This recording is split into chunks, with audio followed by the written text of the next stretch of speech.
Nino Arnaud, bienvenue sur cette chaîne de justice.cool. Est-ce que vous pouvez, alors on va se tutoyer parce qu'on se connaît, je vais enlever ce vouvoiement de principe. Est-ce que tu peux te présenter? Ouais, donc je m'appelle Nino Arnaud, je suis avocat depuis janvier 2017, j'ai exercé à Paris 3 ans et ensuite je suis parti à Marseille depuis donc quasiment 4 ans. J'ai commencé en propriété intellectuelle, c'était ma formation universitaire.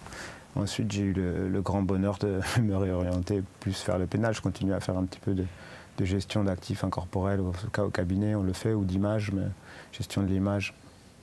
Mais bon, maintenant c'est 90% de pénal. Et d'ailleurs c'est pour ça qu'on te reçoit aujourd'hui. On a pas mal échangé avant de faire cette interview. Ce qui m'intéresse aujourd'hui, c'est surtout le sujet évidemment du pénal, parce que c'est pas quelque chose que nous on fait chez Justice.cool. On a très peu de sujets autour du pénal, même s'il y a des volets parfois un peu pénaux. Mais ton métier d'avocat pénaliste, qui est quand même, si j'ai bien compris, la majeure partie de ton activité, c'est un métier qui est évidemment assez fascinant, assez mystérieux pour beaucoup de profanes comme je peux l'être. Et j'avais envie d'en parler avec toi. Aussi parce que, donc si j'ai bien compris, tu défends principalement des accusés, assez peu de victimes, que tu as défendu aussi bien des gangsters, on va dire, des braqueurs, des dealers, ou en tout cas des présumés braqueurs, des présumés dealers. Tu as aussi une activité autour du terrorisme dont on parlera à la fin, qui est évidemment la partie j'ai envie de dire, la plus passionnante de ce que tu peux avoir à nous raconter aujourd'hui. Et donc l'idée, c'était de voir un peu à la fois quel est le quotidien d'un avocat comme toi, puisqu'on a des images d'Épinal dans les films américains ou dans les séries, que j'aimerais soit confirmer, soit infirmer, et de bien comprendre en fait aussi la psychologie qu'il y a derrière un avocat comme toi, qui défend parfois des gens accusés de faits graves. Donc, est-ce que tu peux déjà commencer par nous dire un peu quel est ton quotidien, en quoi ça consiste, un avocat pénaliste, à quel moment on te contacte, comment on te contacte, dans quelle urgence? Est-ce que tu peux nous en dire un peu plus sur ton quotidien? Bon, déjà le quotidien de l'avocat pénaliste ordinaire, parce que bon, c'est pas nécessairement la même chose si on s'attache à la vie de type très implanté, de confrères ou consoeurs, voilà, avec pignon sur rue, une très belle réputation, une énorme notoriété. Nous, on est des avocats ordinaires aujourd'hui, donc, enfin moi, je dis nous, les confrères de ma génération, de mon âge, de mon niveau d'expérience et de reconnaissance. Donc c'est beaucoup de galères, c'est beaucoup de déceptions, c'est dur, c'est un métier dur. C'est énormément de temps perdu, pas rentable, c'est beaucoup de pioches, beaucoup de déceptions, mais de temps en temps des moments magnifiques qui justifient tout ça. Donc concrètement, en fait, on intervient, si vous êtes pour ce qui concerne le barreau de Marseille, parce que maintenant je suis là-bas, vous êtes avocat pénaliste au barreau de Marseille, soit vous êtes désigné dans des dossiers, soit vous intervenez au titre de la défense d'urgence et des commissions d'office. La défense d'urgence et les commissions d'office, c'est tout un pan de l'activité qui vous fait vivre très mal et partiellement sur la base de la rémunération à l'aide juridictionnelle. Mais par contre, c'est un pan de l'activité qui est passionnant parce que ça touche au service public de la justice et à la mise à disposition de nos cabinets pour les personnes impécunieuses, on va dire, au sens général, ou de toute façon pour ceux qui n'ont pas les moyens ou la capacité de faire venir un avocat désigné. Donc c'est passionnant, très difficile, très médiocre en termes de résultats, parce que c'est une justice très médiocre qui va très vite, où on fait de l'abattage, du chiffre, donc très décevant, très contrariant, très frustrant, mais c'est une partie très vertueuse de l'activité, puisqu'on se met à la disposition des gens dans des conditions financières qui sont pour eux totalement neutres, parce qu'ils n'ont rien à payer, donc c'est assez beau, c'est un peu la vocation de l'avocat pénaliste initialement. Et ensuite il y a l'activité sur désignation, donc ça c'est Ça n'a rien à voir en réalité, puisqu'on est désigné par des personnes, soit depuis l'extérieur de la détention, s'ils sont libres et qu'ils sont confrontés à une problématique, une convocation à venir, une plainte dont ils ont connaissance, une plainte qu'ils aimeraient déposer, même si ce n'est pas le cœur de notre activité effectivement. Soit des personnes qui sont détenues, qui sont mises en cause, qui sont en garde à vue, qui vont être présentées devant le magistrat instructeur pour une première comparution, et là dans ce cas-là on intervient, soit qu'on les connaît déjà, on vient s'occuper d'eux parce que y a des clients qui sont récurrents, hein, ça arrive, mais c'est dommage pour eux, et soit on les rencontre sur place, on les rencontre en détention, et ensuite on envisage les conditions dans lesquelles on peut intervenir pour eux.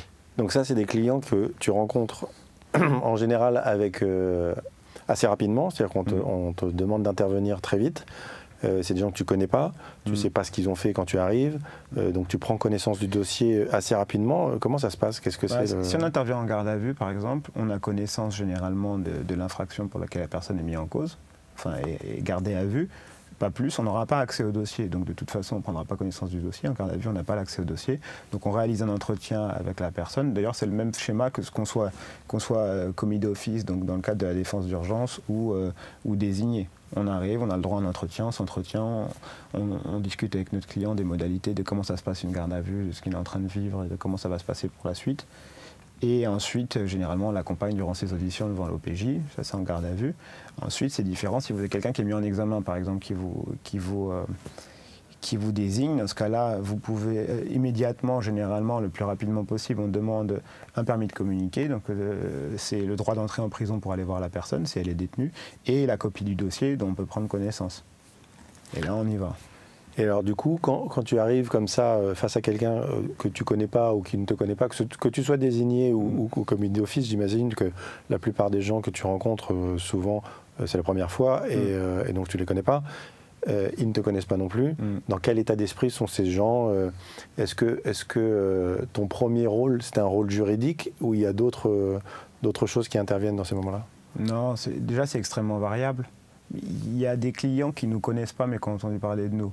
Donc ça c'est le cas le plus flatteur et le plus favorable. Quelqu'un qui dit bon, j'ai des très bons retours, maître, j'aimerais que vous me défendiez, votre prix sera le mien. Alors là, hop, non mais voilà, c'est quand on a une présomption très favorable de compétence de la part de la personne, qu'elle soit justifiée ou non, parce que c'est pas toujours le cas. C'est facile, et puis il y a d'autres situations où on arrive et où le mec a acheté une bouteille à la mer et il se figure que pour X ou Y raison, ça l'intéresse de nous rencontrer. Parfois les clients benchmark, ils voient plusieurs avocats. Ils ont le temps, quand ils sont commis d'office, de voir plusieurs avocats? Non, mais celui qui est en détention, qui est mis en examen dans un dossier suffisamment significatif pour que les avocats se déplacent, il a toute la liberté du monde en fait d'en voir 10 s'il veut. La seule question, c'est est-ce que les avocats se déplacent quand il les appelle. Et la réalité pratique, c'est que oui, les avocats se déplacent parce que les avocats, ils cherchent du boulot. Okay. Donc c'est très concurrentiel, c'est ça que tu... C'est extrêmement concurrentiel. Ouais. Mais ce que je dis moi, ne vaut pas forcément pour les têtes d'affiche. Probablement qu'il y a des tas de confrères. Pardon, j'ai envie de remettre un petit peu les choses, l'église au milieu du village. Tu parles des têtes d'affiche comme si c'était des gens qui sont loin de toi. Pardon, même si effectivement tu es encore un jeune avocat, il y a quand même des belles affaires que tu as défendues, donc tu n'es pas non plus complètement inconnu dans cette histoire. Non, mais ce qui me donne l'occasion d'être... déjà, c'est très relatif, parce que un jeune avocat qui a accès à quelques beaux dossiers, pour dire les choses... dans le langage un peu usité, c'est bien. Moi, je suis très content du développement qu'on a eu au cabinet ou que j'ai eu. Je ne m'en cache pas. Je suis très fier de ce qu'on a fait les dernières années. Et il y a des années-lumière du volet d'affaires que peuvent avoir certains confrères, même de mon âge. Oui, bien sûr. Donc, voilà. Mais sans rien enlever, oui, effectivement, je suis content de ce qu'on a fait. Maintenant, donc voilà, déjà, la réalité, c'est qu'être désigné, surtout nous à Marseille, il y a pas mal d'avocats de la France entière qui sont venus s'installer à Marseille. C'est une place... Ouais, non, mais c'est vrai, en fait, moi, je ne suis pas du coin. Donc, on peut le prendre dans tous les sens. Quand tu n'es pas du coin à Marseille, tu n'es pas du coin, ça prend du temps. J'adore ça, je le découvre, j'apprends à connaître la ville, le fonctionnement du barreau. Mais ce n'est pas la même chose que quand tu as grandi à côté. Mais tu es arrivé à Marseille, tu es arrivé à Marseille par hasard pour des questions de vie familiales privée, familiale, vie privée, voilà, vraiment. C'était pas parce qu'il y a Marseille, c'est chaud, on va aller là-bas, il y aura du boulot. Après, la ville, elle est fascinante, donc elle charrie plein de fantasmes. Et je pense qu'elle est pas mal de déceptions aussi pour beaucoup de gens qui viennent tenter, entre guillemets, leur chance là-bas en se disant il y a du business à faire, il y a des portes à enfoncer. C'est pas facile. Mais bon, toujours est-il que déjà être désigné dans des dossiers intéressants ou être appelé par des confrères, moi ça a plus souvent été le cas, c'est des confrères qui m'ont proposé d'intervenir à leur côté en sollicitant le client en ce sens, parce que c'est évidemment le client il est roi, donc c'est plutôt flatteur, j'imagine, quand c'est un confrère qui... Moi, de toute façon, ça a été la réalité, donc je ne sais pas ce que je dois en comprendre, mais ça m'a plu, parce que j'adore travailler avec des confrères. Et donc l'intérêt du confrère dans ces moments-là, c'est faire appel à une expertise qui est la tienne par rapport à la sienne, ou c'est quoi? Je ne sais pas. C'est comme quand on monte n'importe quel projet, qu'on est face à... envie de faire intervenir quelqu'un en backup ou en soutien ou en complément. Les raisons qui font que un tel ou un tel va me proposer à moi de venir avec lui, je ne sais pas, ça leur appartient. Peut-être qu'il va figurer que je vais développer certaines qualités. Il y a quelque chose qui est assez évident, à mon avis, qui n'est pas con, c'est que quand on prend un confrère qui est jeune, qui a la dalle, et qui a envie, ce qui c'était manifestement mon cas, ça l'est aujourd'hui encore, mais on peut s'attendre de lui qu'il fournisse une certaine quantité de travail, qu'il aille à la mine, c'est normal. Moi, ça m'allait très bien, ça me va très bien aujourd'hui. Si quelqu'un me dit viens avec moi, ça va être dur, il y a du boulot, c'est la castagne, et qui s'attendent à ce que moi je fournisse beaucoup de travail, ça me paraît normal. Peut-être qu'on peut passer à une question que je voulais te poser, et on reviendra après sur la psychologie des clients quand ils te reçoivent pour la première fois. Qu'est-ce qui t'a motivé et qu'est-ce qui t'a amené à faire du pénal, sachant que tout le monde sait, en tout cas quand on fait le barreau, que, même si moi je ne l'ai pas fait, je dis on, mais je ne l'ai pas fait, tout le monde sait que le pénal, ce n'est pas forcément là où on va se faire du beurre, pour la faire courte. Donc il y a quelque chose de l'ordre du sacerdoce. En tout cas, qu'est-ce qui t'a amené à venir sur le pénal? Il y a une substance dans la défense pénale qu'il n'y a pas ailleurs en termes d'intensité, de sensation, d'idée qu'on se fait de sa propre mission. De positionnement par rapport aux clients, même par rapport à la société. Je veux dire, pour moi, la défense pénale, c'est une composante du système de justice tel qu'on l'a conçu, qui est lui-même une composante de l'organisation sociale telle qu'on l'a conçue. La prison, en fait, les prisons, personne n'y va jamais en dehors des professionnels. On sait pas il y a des familles, malheureusement, qui ont des personnes détenues, on ne sait pas ce qui s'y passe. Mais en fait, la prison est au cœur de toute notre construction sociale, puisque la transgression de la règle, chez nous, elle est sanctionnée, dans le pire des cas, par la détention. Donc tout le corps de règles qu'on a posé, il repose sur l'existence de la notion de prison. Et juste avant la prison, il y a le procès pénal, et au moment du procès pénal, il y a la défense. Donc quelque part, il y a quelque chose d'assez essentiel, je trouve.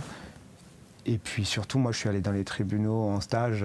Je ne suis pas d'une famille d'avocats, je ne suis pas d'une famille du monde de la justice d'aucune manière. J'avais aucune connaissance en la matière. Avant de passer le barreau, je ne connaissais pas les avocats, les confrères, les histoires.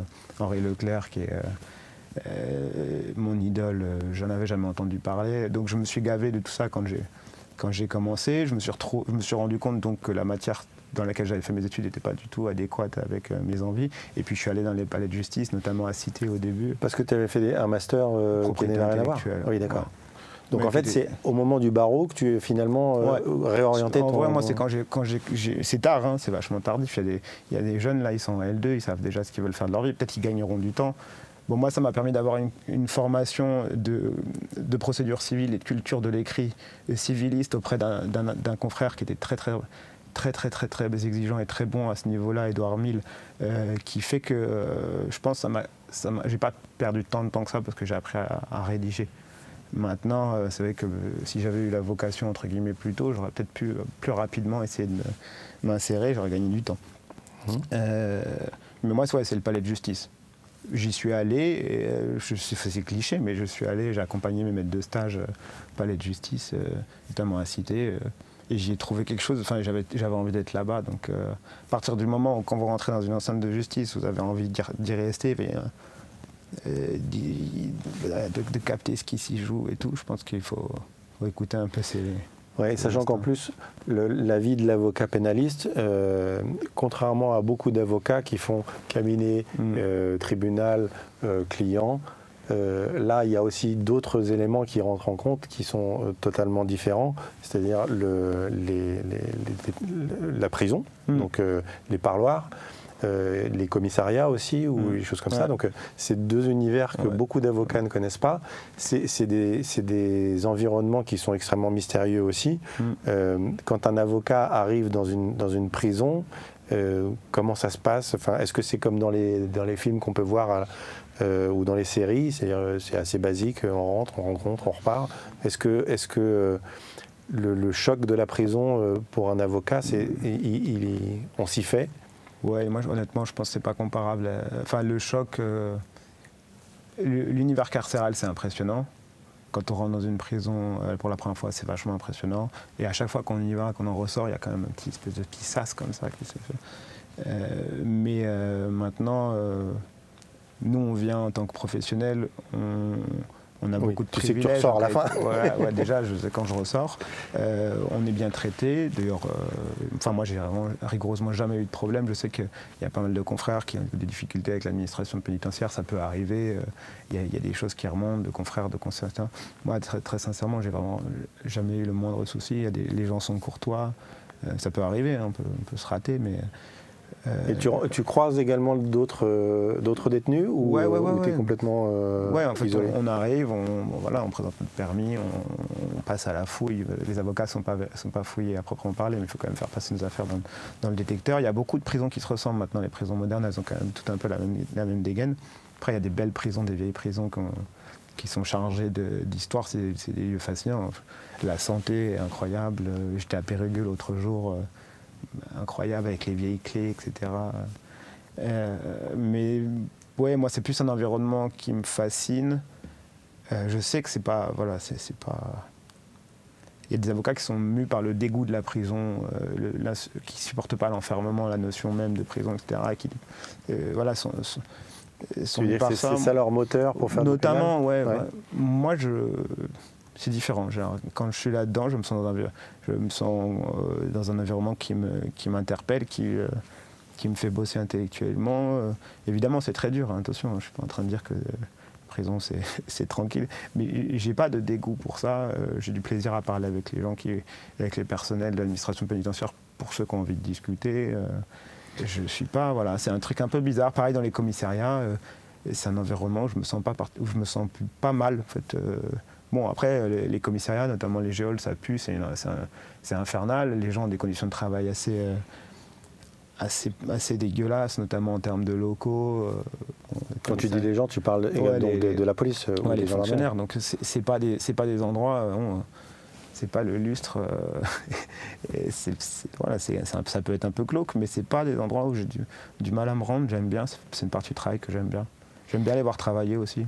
Et donc, pour revenir à la question qu'on se posait tout à l'heure, c'est quoi la psychologie d'un détenu? C'est quoi la psychologie de quelqu'un qui vient d'être arrêté? Comment ça se passe? En tout cas, par rapport à la façon dont lui te perçoit quand tu arrives. Ouais, ça dépend. Il y a des types qui nous attendent avec notamment les personnes qui n'ont jamais été placées en garde à vue, par exemple, et qui se retrouvent dans...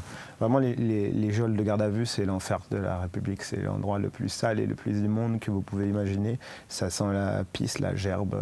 Il y a des puces parfois. C'est même pas une image. Il y a parfois des puces. Je me rappelle d'une garde à vue dans le 18e à Paris à l'époque où les détenus les gardés à vue étaient en tenue de cosmonautes. Ils avaient des blouses blanches en slip en dessous parce qu'il y avait des puces dans le commissariat. C'est-à-dire tout le monde en pâtit. C'est répugnant. Donc ça, rien que d'être maintenu dans une cellule comme celle-ci pendant 24 heures, ça choque, ouais. C'est de l'ordre du traitement indigne. D'ailleurs, à Marseille, il y a des confrères qui ont obtenu la condamnation, je crois, de l'État pour des conditions indignes de détention en garde à vue. Et ils ont très bien fait. Donc ça, c'est horrible. Donc vous avez des gens qui peuvent arriver et être complètement effarouchés, très mal, dégueulasses, choqués, bouleversés. Donc là, c'est la partie où tu peux essayer d'amortir le truc, d'expliquer, d'accompagner. Après, quand vous allez rencontrer quelqu'un en prison, surtout si c'est quelqu'un qui a déjà eu affaire à des avocats, Ça peut être totalement différent. On peut être dans un rapport où on se jauge complètement. Ça peut avoir des gens qui sont excédés de leur situation, qu'on veut la terre entière. Et donc à toi également au moment où tu arrives. Voilà, où en fait on va se retrouver en position de devoir justifier de ce que les choses n'avancent pas, de ce qu'il est là, de ce que où elle est là, de ce que les juges les ont pas entendus. Et moi je suis là pour ceci ou pour cela, j'ai pas fait ça. Oui, et quand tu lui dis par exemple que ça va encore durer un certain temps, il va dire mais non, il faut faire plus vite. Je sais pas quoi, ouais. On peut être assimilé par certains clients à une composante de l'institution qui les maltraite ou qui, en tout cas en termes de ressenti. Et d'autres vont être beaucoup plus dans une connivence immédiate en disant bon, on connaît la routine, ils savent à peu près sur quoi on peut agir ou on ne peut pas agir. Ça dépend vachement de la personnalité du client, du type d'infraction pour lequel il est là et de l'idée qui se fait de l'avocat. Ça implique forcément une forme d'empathie en fait dans ton métier au quotidien ou pas?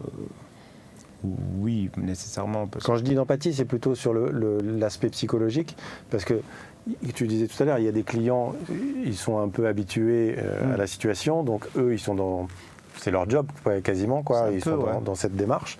Par contre, d'autres sont plutôt dans une détresse énorme. Oui, ça implique de devoir réagir. Mais l'enjeu, c'est de conserver l'empathie avec quelqu'un qui est en situation de détresse. D'ailleurs, si vous n'en avez pas, c'est pas la peine de faire ce taf-là, à mon avis. Oui. Ça, c'est mécanique. L'enjeu, je pense, c'est de conserver l'empathie avec les clients qui ont des profils beaucoup plus compliqués. Parce qu'en fait, le fait qu'ils soient aguerris, le fait qu'ils soient contrariés, le fait qu'ils soient éventuellement en rupture avec le système et tout, les dispense pas de souffrance. Et là, c'est même s'ils l'expriment pas, donc. Voilà, ou même si carrément elle s'exprime comme un rejet de notre fonction par principe ou quoi. Là, c'est plus dur et c'est intéressant. Mais il y en a toujours, oui, bien sûr. Oui, donc c'est une composante qui est systématique. Et donc, quand tu le rencontres, sur ton client, ou la rencontre, puisque je dis le, mais ça peut être aussi là, le premier job que tu dois faire, c'est quoi? C'est d'essayer d'établir une connexion quelconque, je pense. Après, peut-être il y a des confrères qui arrivent au parloir, ils disent « Ouais, j'ai votre dossier, j'ai compris, on va parler de votre défense tout de suite ». Moi, déjà, c'est assez fréquent que je lise pas le dossier avant d'y aller la première fois. Pour avoir une idée neutre. Matériellement, on n'a pas toujours accès au dossier tout de suite. Et on peut avoir le permis avant. Et sinon, il y a aussi les contraintes d'emploi du temps. On peut pas, quand on a un dossier qui arrive qui fait 4000 codes, 3000 codes ou quoi, on ne peut pas forcément se le taper avant. Donc, ça ne sert à rien de faire illusion. Et puis, j'aime bien entendre la parole des gens telle qu'ils ont envie de me la présenter, sans avoir la moindre idée de ce qu'est la réalité des charges qui pèsent sur eux. Peut-être que c'est un biais que je me trompe, parce que du coup ça me donne un biais de lecture, mais j'aime bien aussi parcourir les dossiers après. D'ailleurs, on a un collaborateur, on travaille en équipe, je ne lis pas toujours le dossier in extenso, on a des systèmes, évidemment on crée des outils de travail, mais mettons un dossier que je lis en entier, j'aime bien le parcourir avec la version de mon client pour pouvoir apprécier si oui ou non elle me paraît au fil de l'eau susceptible d'être soutenue par rapport aux charges et aux éléments qu'il y a. Aux éléments factuels. Et puis j'aime pas arriver et expliquer à un client c'est comme si c'est comme ça dans le dossier avant même qu'il ait eu l'occasion de dire ce qu'il veut. S'il estime qu'il est victime de la pire des injustices, qu'il n'était pas à tel endroit à tel moment, que c'est pas lui, qu'il a jamais vendu de shit, que ceci, que cela, et qu'on découvre en fait dans le dossier qu'il y a des preuves accablantes, tangibles, absolument indiscutables, mais le fait que la première fois il se soit présenté comme tel, c'est aussi une information, c'est intéressant. Oui, et d'après toi, ça veut dire quoi du coup? Ça dépend, franchement je ne pourrais pas dire. Mais ouais. En tout cas, ça dit quelque chose de la manière dont il va se présenter peut-être au juge. Parce que les clients qui sont dans la... Ça veut dire peut-être qu'il faut que tu te méfies de ce qu'il va te dire. De toute façon, il faut parce qu'il faut que il va falloir que tu appuies systématiquement se méfier. Pour éviter la surprise. Tous les avocats pénalistes le savent. Les clients ne sont pas tenus à nous dire la vérité. On n'exige pas de savoir la vérité. En tout cas, moi, je ne le fais pas. Parce que ça, c'est une image d'Épinal, pardon de t'interrompre. Ouais. C'est une image qu'on a quand on ne fait pas ce métier. C'est que la première chose qu'un avocat va dire à son client, c'est dites-moi la vérité, parce que si je découvre des trucs en cours de route, ça va être plus compliqué. Et donc, finalement, la transparence entre l'avocat et le client, c'est une espèce de règle qui est essentielle. Ouais, mais non. Enfin, en fait, non. Je comprends que ce soit perçu comme ça, mais en fait, le client ne nous doit rien du tout en termes de vérité. Par contre, ce qui est certain, c'est que c'est un mauvais calcul. C'est un mauvais calcul de mal mentir à son avocat parce que c'est une perte de temps, parce que c'est contre-productif le plus souvent. Ouais. En fait, l'idée, c'est qu'un dossier il est composé d'éléments objectifs qui sont à la disposition de chacun et de zones d'ombre. Nous, notre boulot, c'est de faire vivre une lecture du dossier, voire, dans certains cas, de faire déborder le dossier de ce qu'il était au début en apportant des éléments complémentaires ou des demandes, etc. Si notre client s'entête sur des mensonges qui vont être contredits plus tard par des éléments objectifs, et si on a en plus le malheur de foncer dans ce sens-là, on perd tous beaucoup de temps. Si un client vous dit, voilà, mettons, il y a eu une rixe dans un bar tabac, c'est pas possible, j'y étais pas, c'est impossible, moi j'étais à tel endroit, etc. Vous commencez à faire des tas de demandes pour prouver qu'il était à tel endroit, les caméras de telle ville, tout. Et puis finalement on retrouve un enregistrement téléphonique des lieux du crime, le soir du crime, et paf, le mec était là. Tout le travail que vous avez fait avant, non seulement il est perdu, en plus il affecte la crédibilité de la parole de votre client, il affecte éventuellement la crédibilité de votre lecture à vous du dossier quand vous allez le présenter au magistrat, parce qu'en fait vous êtes juste fourvoyé également. Donc voilà, c'est ça en fait, le client il ne doit pas la vérité, mais il se doit à lui de comprendre que si il est pris sur des contre-vérités, ce sera contre-productif. Ouais. Et donc nous, notre taf, c'est de lui dire ça. Et donc, pour rentrer un peu plus dans le vif du sujet et dans ton quotidien, quels sont les types de dossiers que tu es amené à travailler?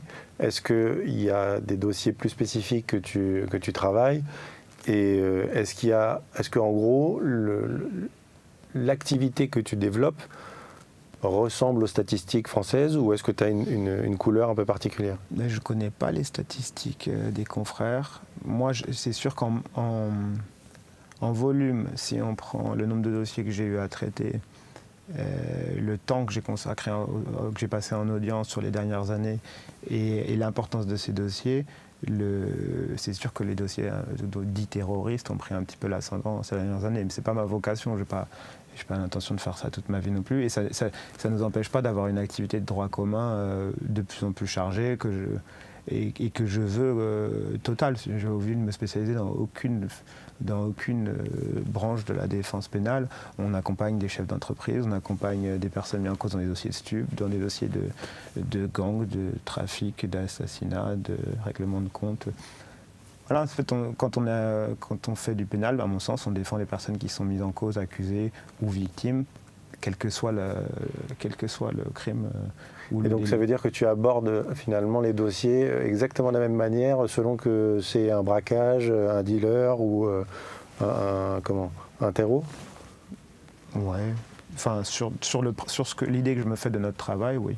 Après, il y a des modalités pratiques qui sont... Oui, c'est-à-dire que dans le fond, ça, voilà. C'est un peu différent. Sur le principe, c'est qu'on arrive et qu'on doit se mettre au service de la défense de notre client sans limite pour essayer d'obtenir ce qui peut l'être pour lui. Et voilà, sans aucune retenue, au service du client et dans le respect de nos principes. Pour moi, il n'y a pas de distinction à faire, quel que soit le crime.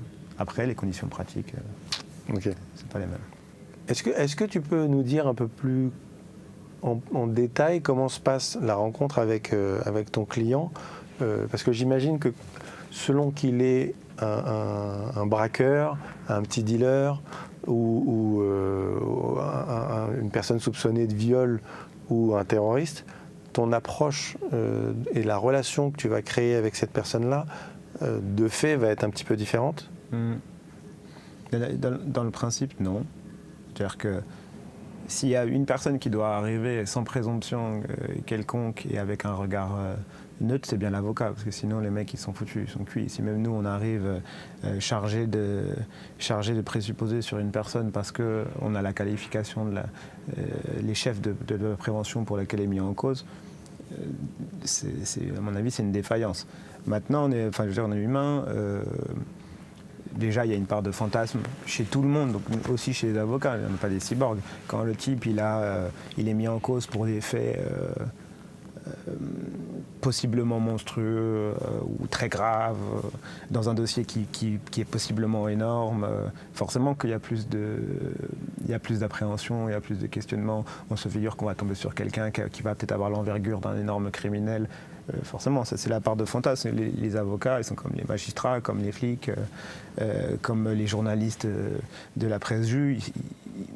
On a tous cet imaginaire, l'intérêt pour la chose criminelle, sinon on ne fait pas ce métier-là. Donc il y a cette petite partie-là qui peut jouer inconsciemment, mais sur le principe, c'est aucune distinction. Maintenant, quand on arrive dans la pièce et qu'on se retrouve face à quelqu'un, ça change, et les rapports peuvent changer énormément, et donc notre attitude peut changer, enfin la mienne en tout cas, peut changer énormément en fonction du type que j'ai en face ou de la femme que j'ai en face, quoi. Ça veut dire quoi concrètement ? Ça revient, c'est un petit peu la même chose que par rapport à celui qu'on va trouver en garde à vue comme la biche devant les phares d'une voiture, ou le vieux roublard qui connaît tout, qui nous file limite les directives avant même qu'on ait eu le temps de s'exprimer.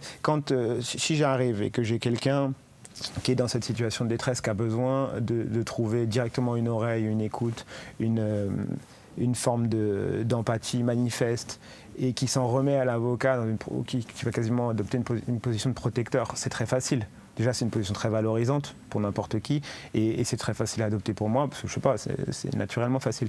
Quand j'arrive, que j'ai un type qui est, mettons, dans un dossier terroriste, un gars dont on dit de lui qu'il est djihadiste convaincu et dangereux, et qui va avoir une attitude avec moi déjà de confrontation physique symbolique, hein, pas réelle, d'intimidation implicite ou réelle, de se jauger, de se regarder, voilà, tout le langage corporel, le non-verbal de quelqu'un qui veut vous montrer qu'en fait il ne va pas, voilà, il va pas mettre un genou au sol devant qui que ce soit, et certainement pas devant vous, et que fondamentalement il pourrait aussi bien vous étrangler dans la cellule que personne n'aurait le temps d'intervenir, ce qui m'est arrivé. Ça ne m'a pas empêché de bien défendre, d'avoir des bons rapports avec ce client après, mais ça c'est arrivé. Ça veut dire que tu as déjà eu peur pour ta vie à plusieurs moments ?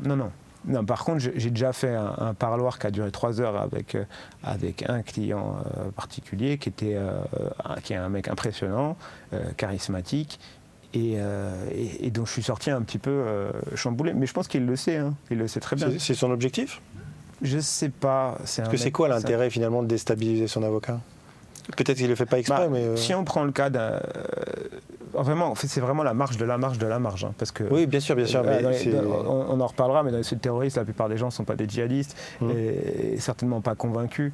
Si on prend vraiment l'archétype, mais qui est très rare, d'un type qui se voit comme un soldat ou qui se vit comme un soldat, qui est en rupture complète avec l'institution et qui a une défiance totale vis-à-vis de tous ses acteurs. Oui, donc l'avocat, quand il rentre dans la pièce, il est plus un collaborateur de l'ennemi possible d'emblée que quelqu'un qui va jouer dans son camp. Or moi, tout mon travail, c'est de dire, que mes clients croient en l'idée que je suis dans leur camp. Pas dans le camp, dans le oui, pas au niveau idéologique, mais en tout cas... civilisation, etc. Dans leur camp, au sens où ma fonction, ma mission, c'est de protéger leurs intérêts à eux, dans le cadre de quelque chose de plus grand qui protège les intérêts de la société.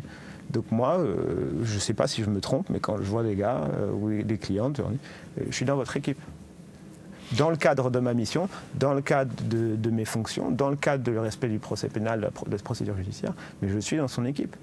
C'est mon rôle. Ça m'amène du coup assez naturellement à poser des questions plutôt par rapport à ton activité liée au terrorisme. Alors, c'était pas forcément l'activité... Enfin, je voulais pas aborder ce sujet-là aussi rapidement, mais on y vient assez naturellement, donc autant poursuivre dans cette direction-là.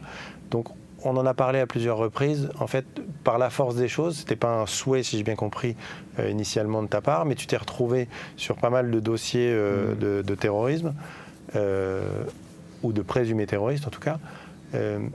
Qu'est-ce que ces dossiers-là ont une sonorité évidemment différente, ont une façon de vivre et d'exister au sein du système judiciaire qui, de mon point de vue, doit être différent.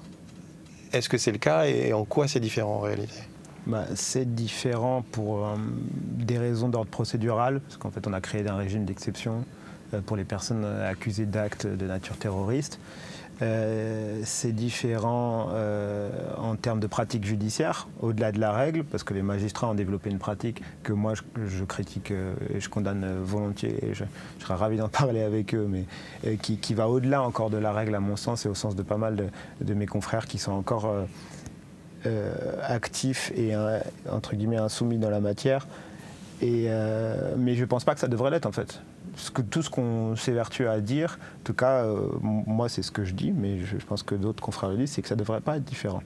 On ne devrait pas avoir une matière qui est devenue tellement dérogatoire que la notion même d'obtenir un résultat, au sens d'obtenir à ce que notre client ne soit pas ratatiné judiciairement, est devenu impensable, et où tout est tellement dérogatoire que c'est une niche en fait.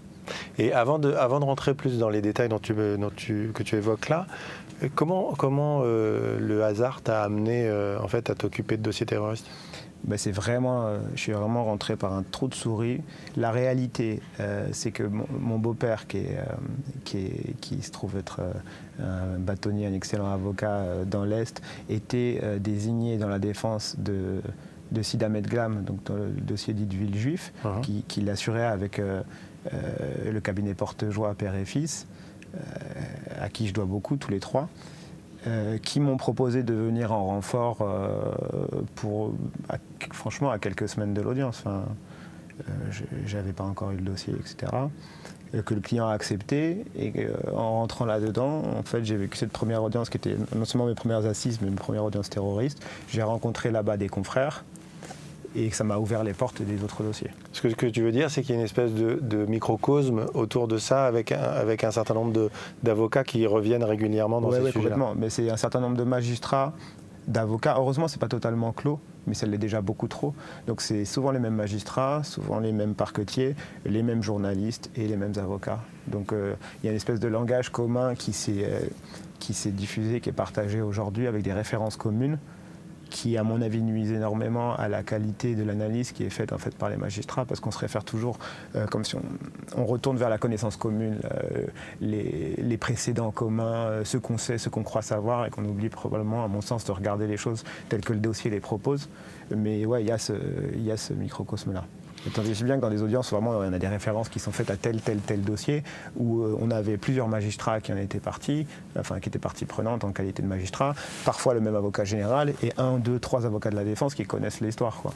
Mais du coup, le premier client, donc là on voit comment ça se passe, mais du coup il y en a d'autres qui suivent. Comment eux ils arrivent du coup ? Je réfléchis juste si je ne suis pas en train de trahir un secret X ou Y. Non, concrètement, j'ai une consoeur qui était présente sur place, qui est une consoeur hollandaise, qui je m'entends très bien et avec qui je travaille, qui défendait un client qui était mis en cause dans une autre affaire, elle sur le volet hollandais, qui nous a mis en contact, qui m'a proposé d'intervenir, qui a proposé au client de me rencontrer, etc., pour que je m'occupe du volet français. Ce client-là m'a mis en contact avec un codétenu, et ensuite, par ailleurs, en parallèle, à l'occasion de cette audience et de la suivante en appel, j'ai des confrères qui étaient présents sur place qui m'ont proposé de venir avec eux en défense sur différents dossiers, ce qui fait quand même plus simple. Donc c'est une forme de la cooptation, quoi. Oui, c'est-à-dire qu'à partir du moment où tu es identifié comme connaissant le sujet, les avocats souvent ont besoin de renfort, et donc ils font appel eux aussi à des confrères. Ouais, en fait c'est des dossiers très longs, très mal payés, très difficile, extrêmement volumineux. Donc il est très très très commun qu'on monte en équipe, entre guillemets, sur les dossiers. Au moins 2 cabinets. Pour diluer en fait l'énergie qui n'est pas payée. Pour pouvoir assurer le suivi du dossier. Quand vous avez 5 semaines d'audience et un cabinet à faire tourner par ailleurs, et que vous êtes payé, quand c'est le cas à l'AJ, ce qui est clairement infamant. Mais pardon, je t'interromps, mais souvent l'opinion publique a une opinion assez arrêté sur l'avocat qui va défendre celui qui est présumé terroriste, ou en tout cas qui a affaire à une histoire terroriste. Et le premier réflexe, c'est en gros l'appât du gain, etc. etc.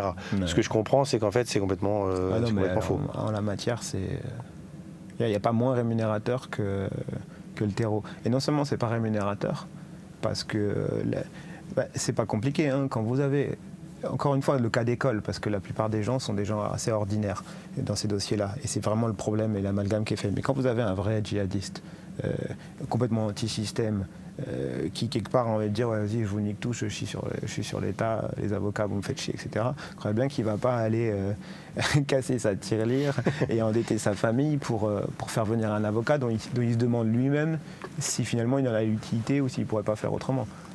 Vraiment cas d'école, c'est la marge de la marge. Donc, mais la réalité c'est que ces dossiers-là, ils sont le plus souvent, pas exclusivement, hein, attention, on peut se faire payer, il m'est arrivé d'être payé par les familles, mais il arrive à des confrères d'être payés, c'est pas la question. Mais le plus souvent c'est l'AJ, et la raison pour laquelle le plus souvent c'est l'AJ, je crois, structurellement, c'est que le terrorisme, il y a une compétence nationale qui est à Paris, et à Paris vous avez la conférence du stage qui est... je t'ai déjà parlé, qui est ce microcosme d'avocats élus, le saint des saints qui, durant une année, ont le monopole des désignations criminelles à la commission d'office et qui poursuivent ensuite les dossiers dont ils ont hérité à ce moment-là, et qui ont également monopole sur les dossiers criminels. Donc en fait, si vous prenez, mettons, l'année 2016, ou 2015, toutes les personnes qui ont été arrêtées en 2015 et qui n'avaient pas d'ores et déjà un avocat, comme c'était souvent le cas, qui venaient de milieux défavorisés ou qui se retrouvaient complètement en rupture, donc sans accès à l'avocat, se voyaient commettre d'office des avocats qui étaient ceux de la conférence du stage qui interviennent à l'aide juridictionnelle.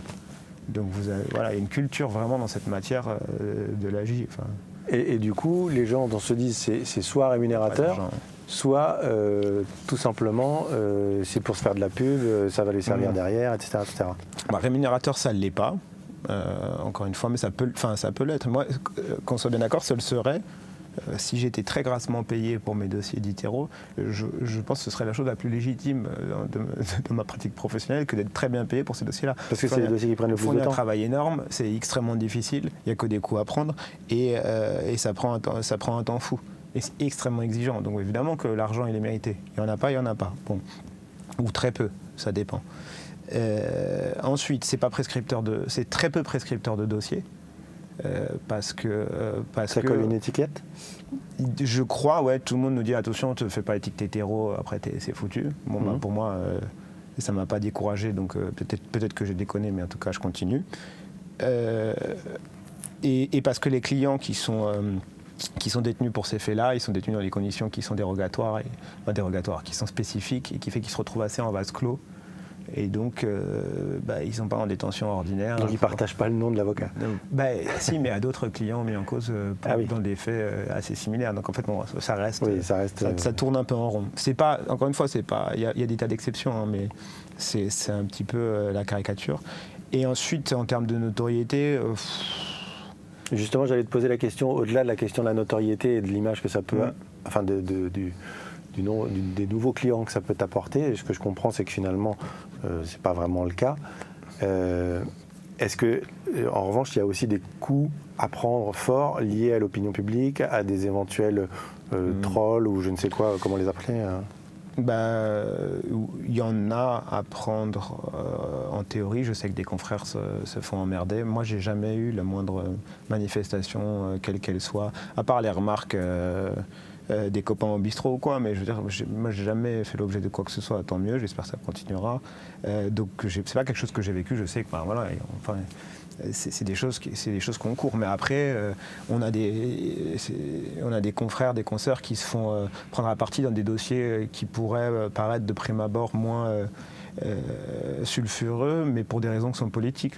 J'ai une très bonne amie qu'on défend par ailleurs avec Romain Ruiz, qui est un excellent confrère et ami également, Lucie Simon, qui a été menacée de mort régulièrement parce qu'elle a eu le malheur de défendre un imam que le Premier ministre avait décidé d'expulser Manu Militari. Elle a été victime d'une véritable déferlante, sexiste, misogyne, monstrueuse, crypto-fasciste, voilà.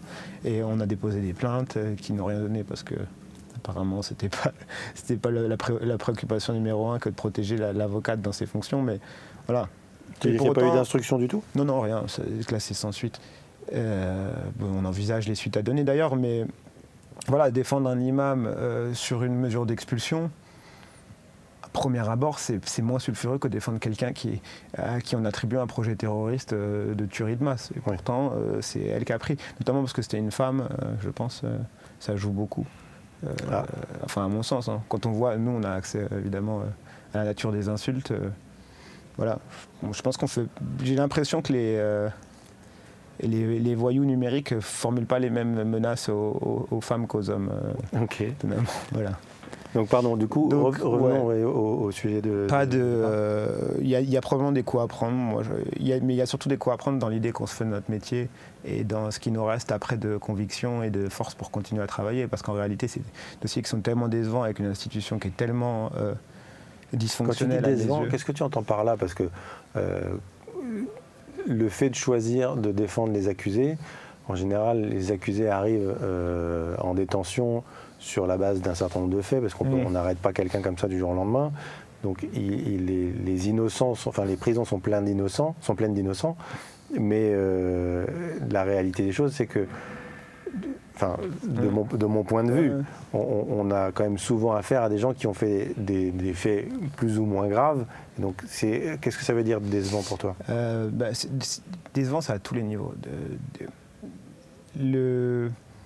Le principal, si je devais lire en une phrase, décevant au sens où l'institution telle que je la pratique, à mon sens, est insincère, ne respecte pas la totalité des principes auxquels elle devrait se soustraire, se soumettre, tout à fait, et au final répond à des objectifs qui ne sont pas uniquement ceux auxquels l'institution judiciaire devrait répondre.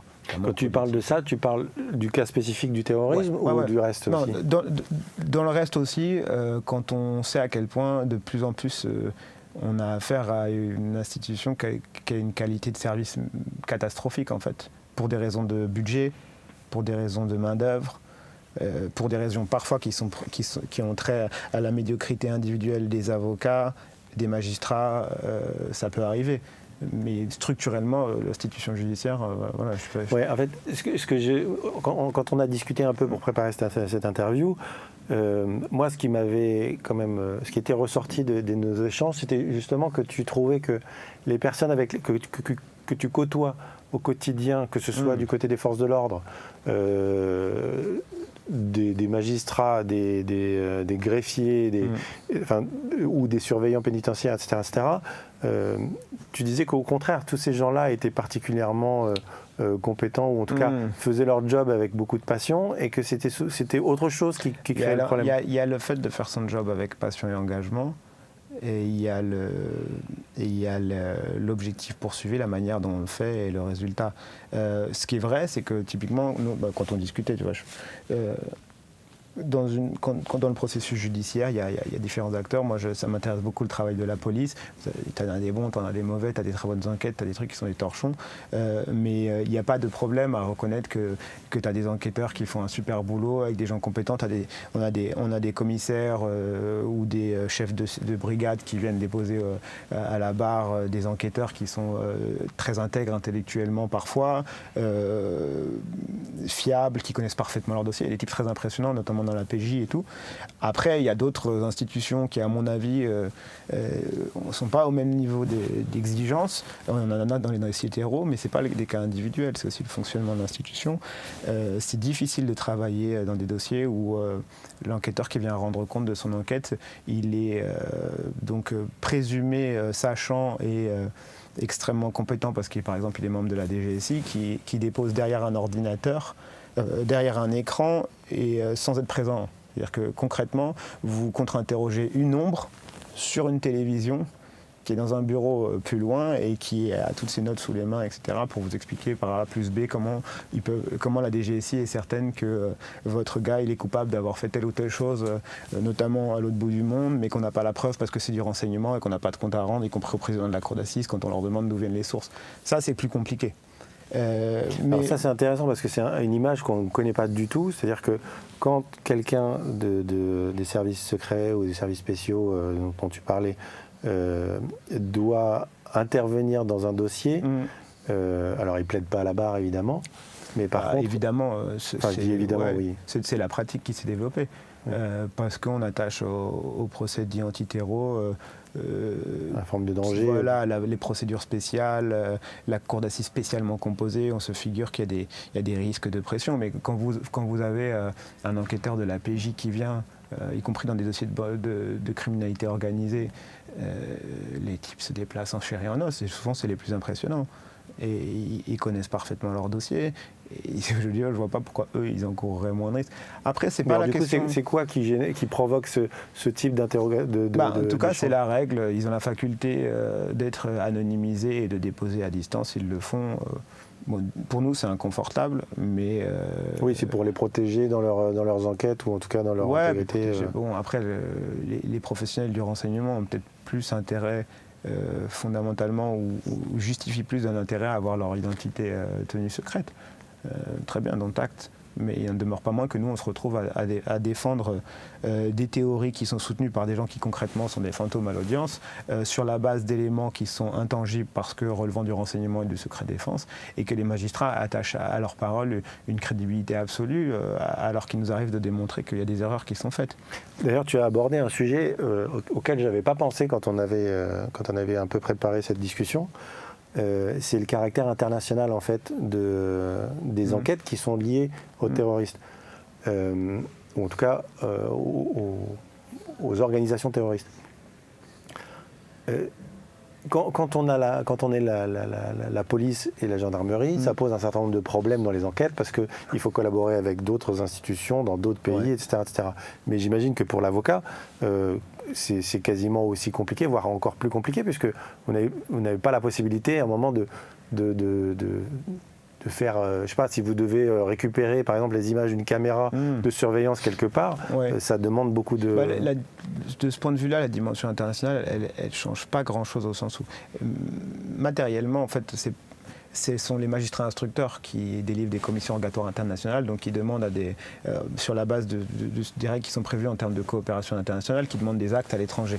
Par exemple, dans tel pays, donnez-nous compte de ce que vous savez des déplacements d'un tel, de ses lignes téléphoniques, de savoir s'il a été dans tel hôtel, savoir si on l'a aperçu à tel endroit, etc. Et ensuite, les enquêteurs là-bas sur place font leur travail et renvoient des rapports, des synthèses, des éléments, des pièces.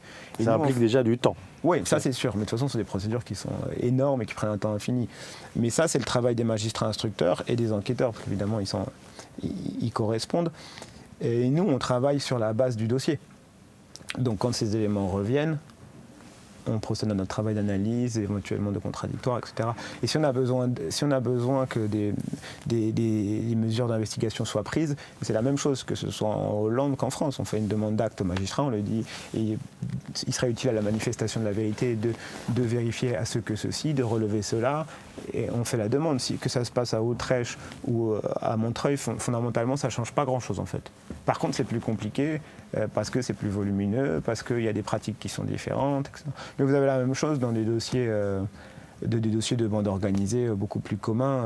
Oui, c'est vrai que maintenant tout est international de toute façon. Oui, complètement. Là, récemment, on a associé à Bordeaux pour défendre des Serbo-Croates dans le cadre d'une opération de coopération à l'échelle européenne. Ils avaient arrêté 60 personnes sur 5 pays différents. Oui. Donc, ça ne change pas grand-chose de ce point de vue-là. Mais d'ailleurs, ça m'amène encore une fois à rebondir. Quand on est avocat, dans un sujet aussi dans lequel l'enquête est vraiment au cœur de la discussion. Il y a beaucoup d'avocats qui n'ont pas du tout de lien avec une quelconque enquête. C'est des points de droit à défendre, etc. Donc là, il y a une enquête, il y a une instruction. Quand toi, tu as besoin d'informations, est-ce que ça t'arrive de faire appel à des enquêteurs extérieurs? Est-ce que tu te déplaces pour voir des choses? Parce que dans les films américains, les avocats ont beaucoup ce rôle d'instruction, mais j'imagine qu'en France, c'est un peu différent. Moi, je serais presque à le souhaiter. C'est-à-dire que j'ai l'impression qu'on a une telle connivence intellectuelle entre les magistrats instructeurs, puis le parquet, puis les magistrats du siège, au moins dans la matière terrorisme de manière générale, que finalement il y a une forme de présomption de validité de l'enquête systématiquement, etc. Et c'est extrêmement dur d'apporter la preuve contraire, c'est extrêmement dur de secouer les éléments de l'enquête. Donc quelque part, je me dis, si on avait les moyens et qu'on était des Américains et qu'on pouvait effectivement aller, on peut le faire, hein, prendre des expertises privées, solliciter des expertises privées, mais c'est compliqué de trouver des experts qui acceptent de le faire, ça coûte très cher. On peut évidemment se rendre sur place. Nous, on produit des pièces, y compris au procès d'assises, on fait des synthèses, on fait des contre-exploitations, des copies de travail de la procédure, et on produit des pièces, ça nous arrive. Et c'est ça, c'est la marge de manœuvre qu'on a. C'est-à-dire soit on demande des actes au stade de l'instruction, donc on demande au magistrat de mener des investigations qu'on estime utiles, à sa discrétion pour lui d'accepter ou non, et nous on a des recours. Soit on demande ensuite au président de la cour d'assises de prendre des investigations complémentaires parce qu'on estime que le dossier n'est pas en l'état d'être jugé. On le fait nous régulièrement, c'est régulièrement rejeté, mais on continue à s'acharner. Soit on prend la matière première qui est la copie de travail du dossier, et on se livre à des exploitations contradictoires et on obtient des très bons résultats, enfin très bons résultats, pas en termes de justice parce que encore faut-il que ça arrive aux oreilles des magistrats et qu'ils adaptent leurs sanctions, mais on obtient des résultats au sens où on arrive à démontrer des choses vraiment de manière tangible, on arrive à démontrer que certains présupposés qui ont été mis sur procès-verbaux étaient faux. Ça, enfin, je veux dire, c'est arrivé et on peut en attester. Typiquement les enquêteurs, en fait, quand ils font une exploitation d'un support, ils prennent une matière première, des vidéos ou des tableaux Excel ou des chiffres, etc.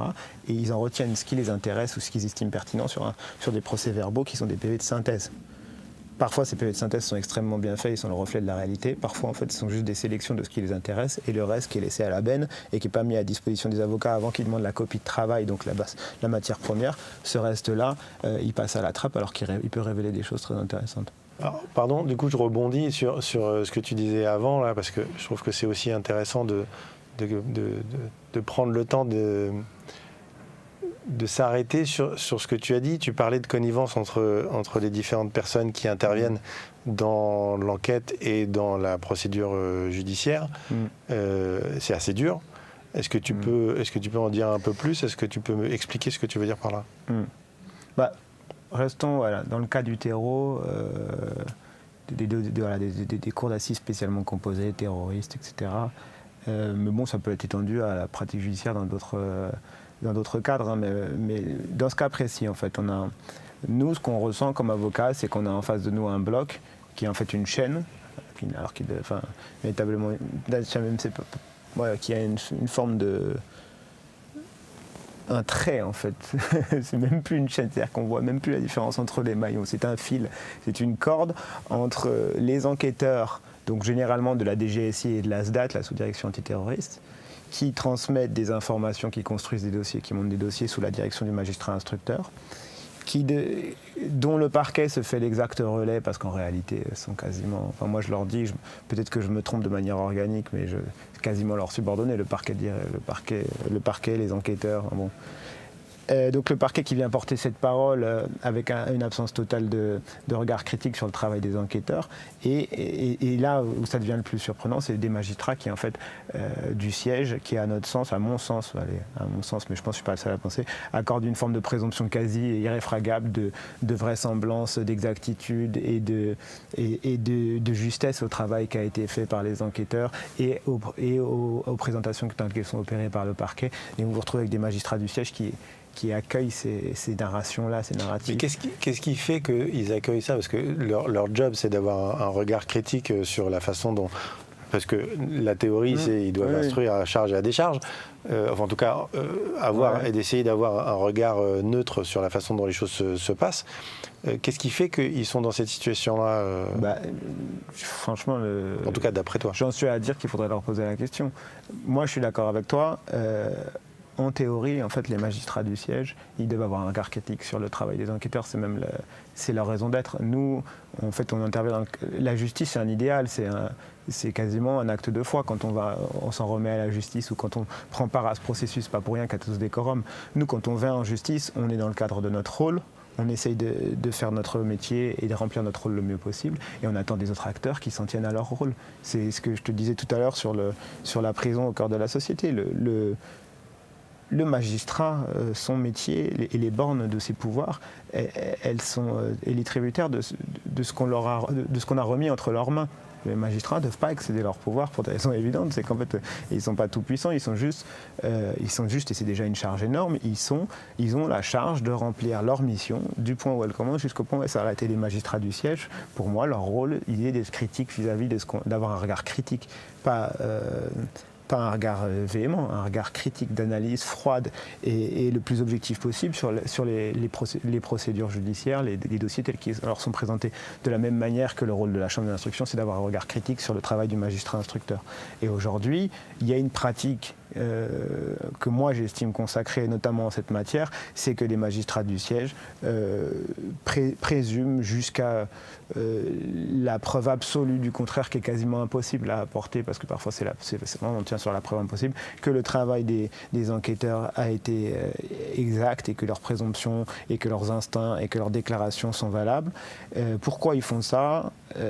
Même quand on leur apporte la preuve contraire, il y a une pratique de contournement. Allez, si ça marche pas là et qu'on peut pas le condamner sur cette base, votre client, on le condamnera sur une base à côté. C'est une question de quoi? Une question de chiffres? Une question politique? J'aimerais bien qu'on ait l'occasion de boire des bières avec eux, ils m'expliqueront. Moi, je pense que c'est une question de dérive, c'est une question d'un groupe au moins de personnes qui ont oublié quelle était leur mission première, qui se trompent fondamentalement et qui surtout se trompent dans ce qu'est leur rôle. Leur rôle est... Je pense que la pression politique a été tellement forte, la pression populaire est tellement forte, le risque perçu est tellement monstrueux et légitimement à certains égards. Je veux dire, quand on se place en fin 2015-2016, c'est la panique à bord pour tout le monde. Oui, c'est ce que tu me disais quand on a préparé l'interview, c'est qu'en fait il s'est passé un truc au moment du Bataclan notamment, où les choses ont basculé assez fort. Ça a basculé en termes de... concrètement, ça a basculé dans l'histoire du pays, ça a basculé dans la pratique judiciaire et ça a basculé dans la manière dont les dossiers ont été traités par la suite. Et on peut le comprendre. Et vraiment, genre, ce que je n'ai de cesse de dire à chaque fois que j'ai l'occasion de le dire devant un magistrat, c'est que les enquêteurs, en 2015, 2016, 2017, étant ce qu'ils sont, avec la charge de travail qui était la leur, avec les biais qui sont naturellement les leurs, ce sont des chasseurs en quelque sorte, les enquêteurs, ils sont là pour débusquer, traquer, protéger. Les policiers sont là pour nous protéger. Donc que eux soient dans une logique de traque, de recherche, de construire des dossiers solides pour pouvoir condamner, parce qu'ils sont convaincus qu'eux, ça me va très bien, c'est pas un problème. Que le parquet soutienne une accusation, quitte à le faire de manière aveugle et en dépit du bon sens parfois, ça me déplaît parce qu'ils sont porteurs de l'intérêt général, mais c'est un jeu de rôle. Et c'est un jeu de rôle, même si ça n'a rien d'un jeu, mais j'ai pas de meilleur terme. Chacun son rôle, le parquet porte l'accusation. Ce qui me heurte, qui me blesse, ce que je n'accepterai pas et qui me reste en travers de la gorge, c'est quand le saint des saints, les magistrats du siège, qui ont des pouvoirs qui sont illimités sur le destin des gens, oublient quel est leur rôle et fusionnent avec cet impératif, cette raison d'État, cette nécessité de projeter aux yeux du public une protection. On va protéger la société de ces individus, on va les mettre au frais pour très longtemps. Non seulement ils se trompent à mes yeux sur les conséquences de ce qu'ils font, ils se trompent parce que ça rend une mauvaise justice, ils ne préservent pas qui que ce soit du danger, c'est faux. Et ce faisant, ils dévoient vraiment ce qu'est leur fonction. Du coup, quand ils dévoient leur fonction à eux, ils dévoient la nôtre et ça laisse notre travail à nous également, parce que l'avocat, dans un procès qui devient inéquitable parce qu'il y a une façon d'apprécier la charge de la preuve, la loyauté de la preuve, il y a une façon d'étendre la jurisprudence à l'infini et d'aboutir à des résultats judiciaires qui n'ont plus aucun sens. Par rapport à des notions fondamentales comme l'échelle des peines, comme le procès équitable, comme véritablement l'exigence probatoire. Mais en fait, tout s'affaisse. Et comme la justice, c'est un idéal et c'est une croyance, en tout cas à mes yeux, si vous enlevez une de ses composantes, tout ça est assez ridicule en fait. Moi, je t'en ai déjà parlé, mais je le redis. Quand on vient sur des dossiers comme ça et que les confrères plus expérimentés, déjà il y en a presque plus des anciens, des pontes et des références du barreau de Paris ou d'ailleurs qui viennent défendre ces dossiers-là. Il n'y en a presque pas. Il y a des très très bons avocats, des gens plus expérimentés que moi, meilleurs que moi, mais il y a très peu de ténors, pour ainsi dire, d'anciens. Parce qu'en fait, pourquoi ils ne viennent pas là? Pour un tas de raisons financières, il n'y a que des coûts à prendre, et parce que tous nous disent, il n'y a pas vous ne pouvez rien attendre, il n'y a pas de marge de manœuvre. Quand on chiale dans un coin du tribunal après une audience parce que notre client a été déclaré coupable et qu'on a une peine d'annihilation sociale, alors qu'on pensait avoir apporté la preuve, ce qui n'est pas notre rôle, de son innocence réelle ou partielle, hein, parce qu'on peut être innocent de certains faits et coupable d'autres. Et que les gens viennent nous réconforter, tout l'écosystème. Je parlais de personnes en particulier en disant mais il n'y avait pas de marge de manœuvre. Ne le prends pas personnellement, c'est fini, il n'y a pas de marge de manœuvre. C'est ce que j'allais te dire tout à l'heure. Moi, je vois le travail du Justice.cool, il est beaucoup sur le civil, un peu sur l'administratif aussi. En tout cas, on intervient sur des dossiers de ce type-là. On connaît moins donc le pénal. En revanche, ce que je vois, moi, beaucoup dans le civil, c'est cette espèce de traitement parfois dur des avocats par les magistrats, qui ne leur passent rien, qui sont extrêmement, qui leur mettent vraiment la pression, souvent pour des questions de rythme. Ouais. Donc comment on fait quand on est un avocat pénaliste qui défend un dossier terroriste sur lequel il y a beaucoup de pression politique, médiatique et populaire, pour réussir à exister et à ne pas se laisser écraser justement Mais par ça, ce problème, on ne l'a pas sur ces dossiers-là. On l'a dans la justice du quotidien, ordinaire, les comparutions immédiates et autres que je fais, qu'on fait tous, enfin peut-être pas tous, mais que je fais moi pour ma part. Mais si on prend le cas des dossiers terroristes, des cours d'assises spécialement composées, et c'est une partie du drame, c'est que c'est une justice possiblement d'une excellente qualité. On a accès à un temps de parole qui est réel. On a tous les moyens des avocats devant la cour d'assises, qui est une procédure qui n'est pas la même que la procédure correctionnelle, qui nous laisse une très large marge de manœuvre pour occuper l'espace. On a dans certains dossiers accès par ailleurs à des couvertures médiatiques, ce qui nous laisse aussi l'opportunité, si on s'en sent la capacité ou si c'est nécessaire pour le client d'occuper l'espace médiatique. C'est pas forcément ce qu'on fait, mais c'est possible. Donc il n'y a pas ce problème-là. Il y a un problème de disproportion du rapport de force qui est monstrueux quand vous vous retrouvez. Et ça dépend aussi. C'est lié à l'instruction ou lié... Non, à l'audience. Parce qu'à l'audience, si on prend, encore une fois, c'est pas le cas tout le temps. Il y a souvent des dossiers en terrorisme où il y a 7-8 prévenus. Donc dans ce cas-là, vous vous retrouvez vite avec 15-16 avocats en défense ou 12.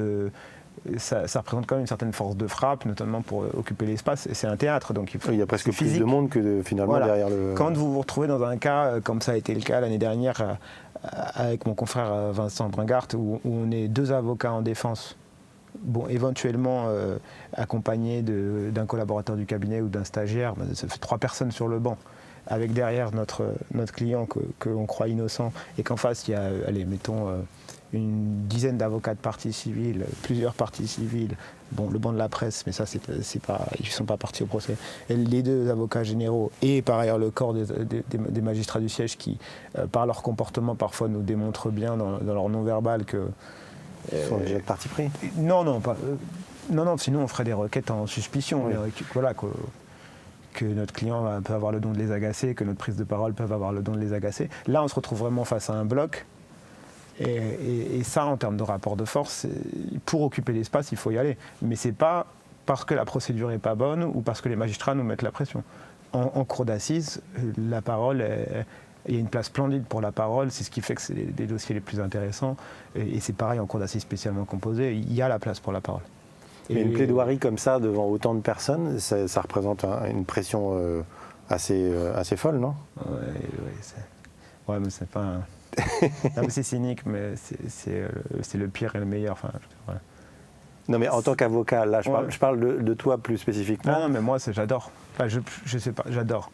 Il y a une pression qui est hyper forte, parce que si tu es nul, ou que tu trahis ton client, ou que tu défends mal ses intérêts, ou dans une moindre mesure, si tu passes pour un con devant tout le monde, c'est un peu cata. Mais déjà, c'est un moment de toute puissance très narcissique, parce que personne n'a le droit de te couper la parole. Enfin si, il y a des présidents, même en tribunal correctionnel, qui le font, je sais pas, ils s'oublient, mais c'est pas la règle, et dans ce cas-là, on a le droit de s'en offusquer, puis on fait avec, ça arrive. Et puis c'est la quintessence du procès, là, ça peut être des centaines d'heures de travail derrière, voire plus, enfin, je veux dire... oui, donc, c'est un peu voilà, et l'oral du bac. En termes d'adrénaline... Enfin, moi, j'ai toujours vu le... Mais encore une fois, ça peut paraître hyper glauque pour certains ou cyniques. Les enjeux n'en sont pas moindres, l'empathie n'en est pas moindre. Mais c'est un moment de... C'est une percussion, c'est galvanisant, c'est génial. Et pour moi, le parallèle, c'est avant de rentrer sur la pelouse... ou pour ceux qui font, je sais pas... C'est ton côté marseillais, ça, qui ressort? Non, moi c'est plutôt le rugby, mais c'est l'adrénaline avant le combat, quoi. Voilà, c'est comme ça que je ressens, même si peut-être je m'invente une vie et que je suis une trompette. Non, mais il est certain qu'il y a une forme de moi, de j'ai combat. pas... Enfin, peur, oui. Il m'est arrivé de travailler toute la nuit, littéralement, avant une plaidoirie, parce que je voulais délivrer quelque chose. J'espère que j'ai réussi, probablement pas autant que je voulais, mais... peur, oui, mais plus envie. En fait, je veux dire, si tu as plus peur qu'envie, tant pis pour toi. Moi, quand j'y vais, j'ai envie. J'ai envie de bien faire. Et l'envie prime sur la peur. Et justement, tout à l'heure, c'était un peu la réflexion qui me venait. C'est-à-dire, quand tu dis le magistrat, il ne fait pas bien son travail à ce moment-là, etc., Ouais. bon, d'aucuns pourraient dire, oui, mais c'est parce que lui, il est de parti pris, et la décision, souvent, elle est contre lui. Donc, c'est ce côté décevant qui fait que finalement, il reporte sa déception sur les magistrats. De toute façon, quand je pourrais bien me sortir, ce que j'ai pas le droit de faire, je pourrais sortir de l'audience et dire c'est tous des voyous, pourris de magistrats, salauds, tout ça. C'est que mon opinion, déjà. Ça, c'est certain. Après, je pense que si tu prends le temps de faire le même entretien avec une dizaine d'avocats qui pratiquent la matière, y compris des mecs tous dans le même cas que toi. plus brillants et avec plus d'expérience que moi, ils te diront la même chose. Ceux qui n'ont pas encore abandonné, qui veulent encore en entendre parler. Moi, perso, je le vis comme une trahison quand on s'aborde notre travail comme ça et qu'on s'aborde le destin des gens et qu'on brise des familles, franchement, quand tu prends. Mais voilà, je suis tout à fait capable d'entendre que mon client est coupable. C'est beaucoup plus facile de défendre un coupable d'ailleurs que quelqu'un dont on croit à l'innocence, pour moi. Ouais, c'est intéressant. J'ai aucun problème à avoir un client qui, s'il y a les éléments pour qu'il soit condamné, s'il a compris par ailleurs, parce que c'est notre travail de lui faire comprendre que ça passera pas sur telle infraction, parce que l'infraction, notamment pour l'association de malfaiteurs terroristes, qui est tellement large que de toute façon, dans certains cas, le gars est pris, il sera condamné, et ça nous arrive même d'amener en accord avec notre client, de l'amener à dire bon, on se battra pas sur cette partie-là. Voilà, on vous la concède et on explique, etc. C'est pas un problème du tout, mais le fait qu'il soit reconnu coupable d'une infraction ne veut pas dire qu'on n'a pas le droit d'être révolté qu'il était reconnu coupable d'une autre alors qu'il était innocent de celle-ci ou qu'on estimait qu'il l'était. Ou tout simplement, on s'en fout, même indépendamment de son innocence abstraite, il n'y a pas la preuve,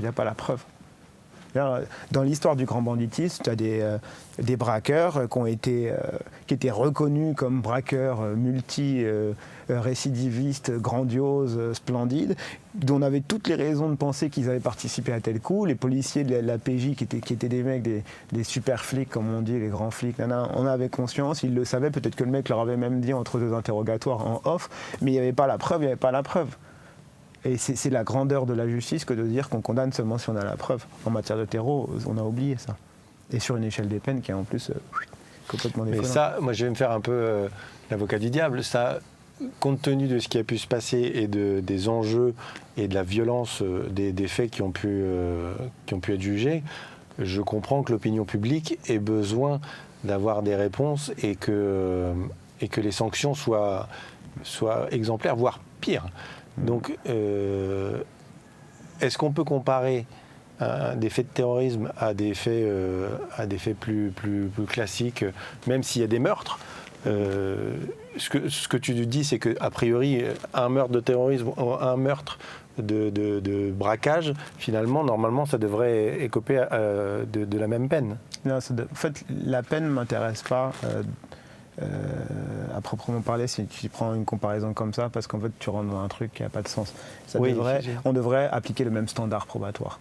On devrait appliquer les mêmes modes de réflexion, on devrait avoir des magistrats qui tiennent le même raisonnement. Après, dans l'individualisation de la peine, ils ont le droit de prendre en compte la dangerosité de la personne. C'est une des composantes de l'individualisation de la peine, sa capacité de réinsertion, le temps qu'on estime nécessaire à sa réinsertion éventuelle, etc. C'est pas interdit de parler de la dangerosité. Mais aujourd'hui, la justice antiterroriste, elle condamne pas les gens à des peines de 25, 28, 30 ans de prison, 30 ans pour la gravité des faits qu'ils ont commis, mais pour la dangerosité qu'on attache essentiellement à leur personne, en tant qu'ils seraient une des composantes de ceci ou de cela.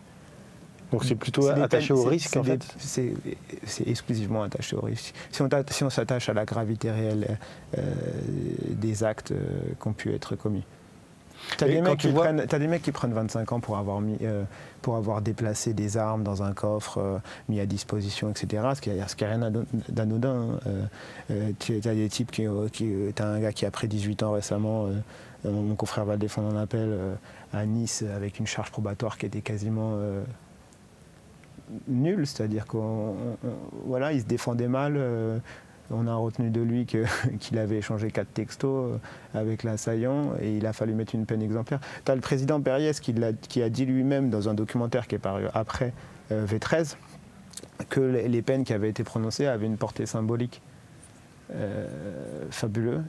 Alors après, c'est offusqué que les confrères qui ont très légitimement pris la plume après l'audience pour dire que la justice antiterror, il n'y avait rien qui allait et qu'il fallait tout revoir. On leur avait fait le reproche d'avoir formulé le grief de peine symbolique, justement, qui avait été délivrée. Et puis le président Berriès vient te dire après dans un documentaire que si, finalement, évidemment qu'il y a une portée symbolique à la peine. Mais non, il n'y a pas de portée symbolique à la peine. La peine, elle sanctionne l'auteur de l'infraction et elle vient prendre en compte sa possible réhabilitation et réinsertion, et puis c'est tout. Donc, le procès pénal, il est symbolique, la peine, elle ne doit pas l'être. Ce que tu veux dire, c'est que finalement, la réaction des magistrats est peut-être une réponse aux reproches qui peuvent être faits au système quand on leur dit bah oui mais il était fiché S et puis en fait il a fini par passer à l'acte. Je sais pas, j'aimerais pas être à leur place. Ce qui est certain, c'est que c'est un écho qui est fait à ce que tu disais, c'est que l'opinion publique peut s'émouvoir. Le cliché, c'est un mec qui te dit ouais, pas de pitié pour les terroristes, tu vois, genre. Oui, ce qui est assez fréquent. Ok, je veux bien sur le principe, c'est très bien. Sauf que la question qu'on se pose, c'est comment on qualifie quelqu'un de terroriste, qui est-ce qui se retrouve dans ces dossiers, qu'est-ce qu'il a fait réellement. C'est-à-dire, pas de pitié pour les terroristes, dans l'abstrait, formidable, super, on est bien avancé. Ça ne veut rien dire dans la réalité judiciaire. Et puis surtout, que l'opinion publique ait des envies de lynchage collectif, de meurtre, de ce qu'ils veulent. En fait, déjà, si l'opinion publique était un corps uni, formidable. Que les gens dans la rue pensent ce qu'ils veulent, ça ne m'intéresse pas. Les magistrats, encore une fois, ils ont des fonctions suprêmes. Eux, leur rôle et l'honneur de leur profession, c'est de s'extraire de l'opinion publique pour prendre des décisions qui sont extrêmement dures à prendre. Et c'est pour ça que leur métier demande des compétences infinies. C'est qu'on leur demande de faire quelque chose de très difficile. Nous, quand on va défendre notre gars, on ne se demande pas si l'opinion publique trouve que c'est un salaud, alors il faudrait qu'on lui envoie un seau de merde sur le visage. On considère que c'est notre rôle et on fait abstraction de l'opinion publique et puis on y va. Bien ou mal, probablement que régulièrement je suis nul et que les confrères sont nuls, mais la question de l'opinion publique, elle ne doit pas rentrer dans la salle d'audience. Oui, d'ailleurs, tu parles de l'opinion publique, mais en fait, assez rapidement, ça dérive aussi sur l'impact politique qu'il peut y avoir sur un procès, puisque l'opinion publique... Mais ça, par contre, c'est un problème. Parce que, d'ailleurs, quand tu disais que l'opinion publique, elle a besoin d'être protégée, etc., moi, ce que je soutiens, c'est qu'on ne protège personne en faisant ce qu'on fait. Et la preuve, malheureusement, et ce n'est pas un reproche formulé à qui que ce soit, c'est que plusieurs des personnes qui sont passées à l'acte dans des dossiers notables, ils étaient sur écoute ou surveillés. Donc le fait d'avoir ciblé des mecs, d'être dans une logique de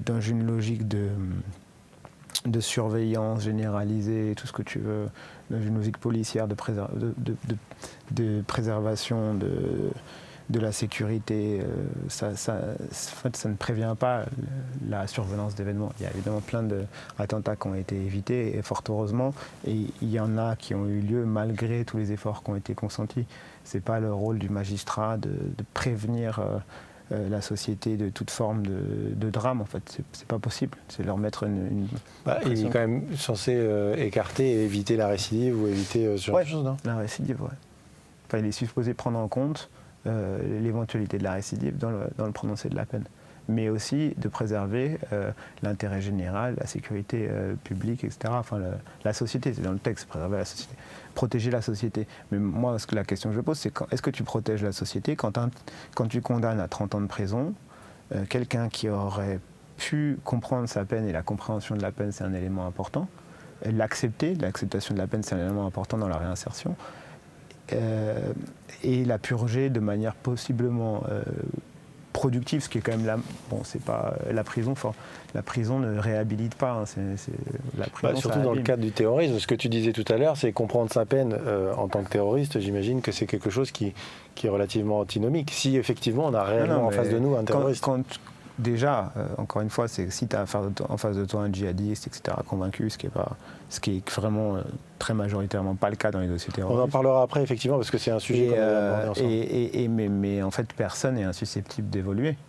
Et le problème de la justice française, c'est qu'elle s'est mis le cul entre deux chaises, entre guillemets. On met des peines d'annihilation sociale et d'exclusion sociale à des types sur la base de la dangerosité qu'on prétend avoir décelée chez eux, pas sur la réalité de ce qu'ils ont fait. Je veux dire, quand tu as des dossiers où il n'y a pas de mort, où il n'y a pas de tir, où il n'y a pas de projet effectif, où fort heureusement il n'y a pas une goutte de sang qui est versée et que le type, sur la base du fait qu'il a concouru à une entreprise terroriste au sens large, il prend 30 ans, en termes d'échelle des peines, on est à des années-lumière de quelque chose qui est compréhensible et audible. Quand tu vois qu'un tel qui tue sa femme, malheureusement, et fout le feu à son cadavre dans les bois, va prendre 24 ans de prison, tu te retrouves à 30. Ça n'a plus aucun sens. Mais encore une fois, ce n'est pas le jeu de la tic et toc sur les peines. Le problème, c'est les principes. La peine, elle doit être comprise si on veut qu'elle puisse avoir la moindre utilité. Si on veut croire en l'idée qu'elle puisse avoir la même utilité, elle doit être comprise par la personne qui la prend, mais par son entourage. Ces gens-là, ils vivent dans la société, ils ne sont pas isolés. Quand vous mettez 25 ans de prison ou 18 ans de prison, un pauvre bougre qui se fait une grève de la faim à en mourir tellement qu'il ne comprend pas sa sanction, il n'y a pas que lui qui est traumatisé par le processus judiciaire, il y a tout son entourage.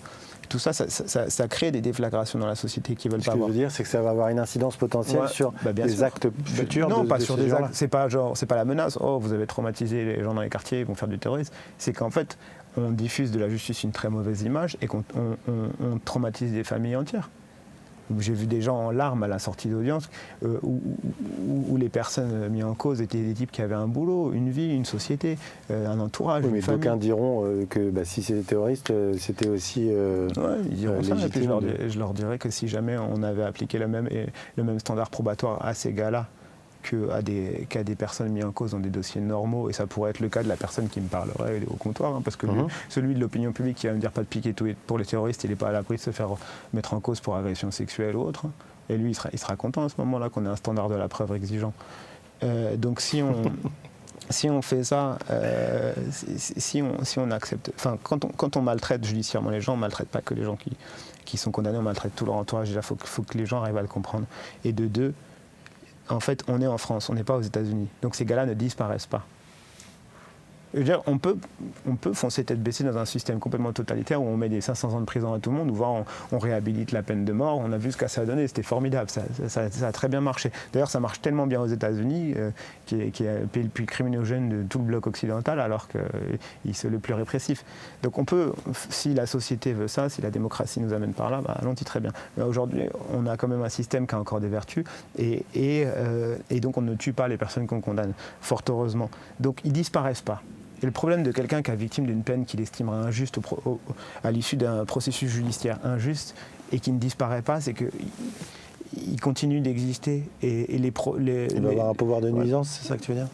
En fait, même quand on dit on évacue le risque, on évacue relativement le risque. Les personnes en prison, ils sont pas sur la planète Mars. Ils sont en prison. Qu'ils soient coupables ou pas, il va avoir un pouvoir de nuisance aussi, d'ailleurs. Oui, bien sûr, mais ces gens-là sont en contact de professionnels toute la journée, sont en contact d'autres détenus. Faire basculer quelqu'un dans la folie par un traitement injuste et hypocrite que nous, aujourd'hui, on ne peut plus contredire. On ne peut pas venir voir notre client et leur dire « Ouais, non, c'est bon, il faut que tu comprennes, t'es 30 ans, c'est logique par rapport à ceci, par cela. » On ne peut pas faire ce travail. Mais attends, parce qu'il y a un sujet qu'on avait abordé ensemble et que là, on n'a pas abordé, peut-être qui permet de mieux comprendre pourquoi tu as cette forme d'indignation par rapport à ce dont on parle. C'est que dans la tête de la plupart des gens, le terroriste ou le présumé terroriste qui passe devant le juge, c'est effectivement un djihadiste ou ce genre de personne qui à un moment est parti à l'autre bout du monde pour... Aujourd'hui, quand on parle de terrorisme, on imagine à la barre un djihadiste, donc quelqu'un qui est parti en Syrie ou qui est revenu et qui est évidemment remonté contre le système au plus haut point. Mais quand on en a parlé, ce que tu me disais, c'est qu'en réalité, ces gens-là sont rarement à la barre, puisque ils sont supprimés au moment d'une intervention ou se suicident au moment de l'acte. Donc en réalité, les personnes qui se retrouvent souvent devant le tribunal en tant qu'accusés dans un projet ou dans une histoire terroriste, c'est quel type de personnes et que tu défends toi? Déjà, on est amené à défendre d'authentiques, entre guillemets, terroristes, au sens où on peut l'entendre dans le langage commun, c'est-à-dire quelqu'un qui a des visées djihadistes, voire qui avait un projet criminel terroriste, voire qui a commis des actes terroristes. C'est arrivé, et ça me poserait aucune difficulté de principe, franchement aucune, et je soutiens et je ne suis pas le seul, qu'il n'y a aucune exception à faire, en fait, aucune dérogation à faire, et qu'il n'y a aucune raison que, sous prétexte que ce serait un vrai djihadiste qui déteste véritablement la France, le système ou tout ce qu'on veut, qu'on fasse la moindre réflexion sur nos principes. Tout ce que je disais sur la preuve, l'échelle des peines, la rigueur juridique, l'impartialité et l'indépendance des juges, la surdité nécessaire à l'opinion publique, tout ça, ça vaut pour moi, même si tu as l'archétype de l'ultime terroriste monstrueux, etc. Tout oui, en fait, ma question est quasiment déjà empreinte de ce qu'on... Voilà, de ce que tout ça, moi, ça ne me fait ni chaud ni froid d'être... enfin, ça me fait ni chaud ni froid, c'est extrêmement difficile, etc. C'est pas la question, mais je veux dire... J'ai aucune difficulté à défendre quelqu'un dont on dirait qu'il est un vrai terroriste, au même titre que tu n'auras aucune difficulté à défendre quelqu'un dont on dirait qu'il est un vrai violeur ou dont on dirait qu'il est un vrai voleur. Voilà, c'est un mis en cause. Oui, ça fait partie du système. Ça fait partie de notre boulot, c'est la fierté de notre boulot. Ceux à qui ça pose problème, ils font autre chose. Moi, j'ai aucun problème à le faire. Après, il y a des difficultés pratiques dans la mise en œuvre de la défense, dans la ligne de défense, la stratégie, etc. Il y a plein de choses, mais ça, c'est... Ceci étant, la réalité, c'est qu'effectivement, dans beaucoup de dossiers dits terroristes, on juge des gens qui sont des gens tout à fait ordinaires, qui ont eu le malheur, dans leur vie plus ou moins réussie, plus ou moins médiocre, de se retrouver dans l'entourage, à proximité proche ou lointaine, de personnes qui ont concouru à des projets ou à des projets hypothétiques, ou à des projets velléitaires, ou même qui ont juste eu des velléités, on en est là, et que ces gens-là se retrouvent dans la sauce à la faveur d'une infraction qui est devenue monstrueuse, à proprement parler, c'est l'association de malfaiteurs terroristes, qui est normalement une infraction obstacle, c'est-à-dire c'est une infraction qui a été créée de manière très intelligente pour permettre aux forces publiques, aux judiciaires et à la police d'interpeller les gens au stade des préparatifs, pour permettre d'éviter la commission d'attentats ou de faits de criminalité en bande organisée ou autre. C'est-à-dire que dès lors qu'il y avait un groupement qui était en train de concourir à un acte de nature criminelle, criminel et maintenant terroriste, eh bien, on a cette infraction qui est venue pour permettre d'interpeller et de sanctionner la velléité, pas la velléité, la préparation, les actes préparatoires. Et c'est hyper intéressant et c'est hyper important. Sauf que dès les années 90 et notamment en 99, après qu'il y a eu le procès, je vais mal le dire, Chalabi, il y a 200 personnes qui avaient été jugées dans un gymnase, j'ai plus les détails.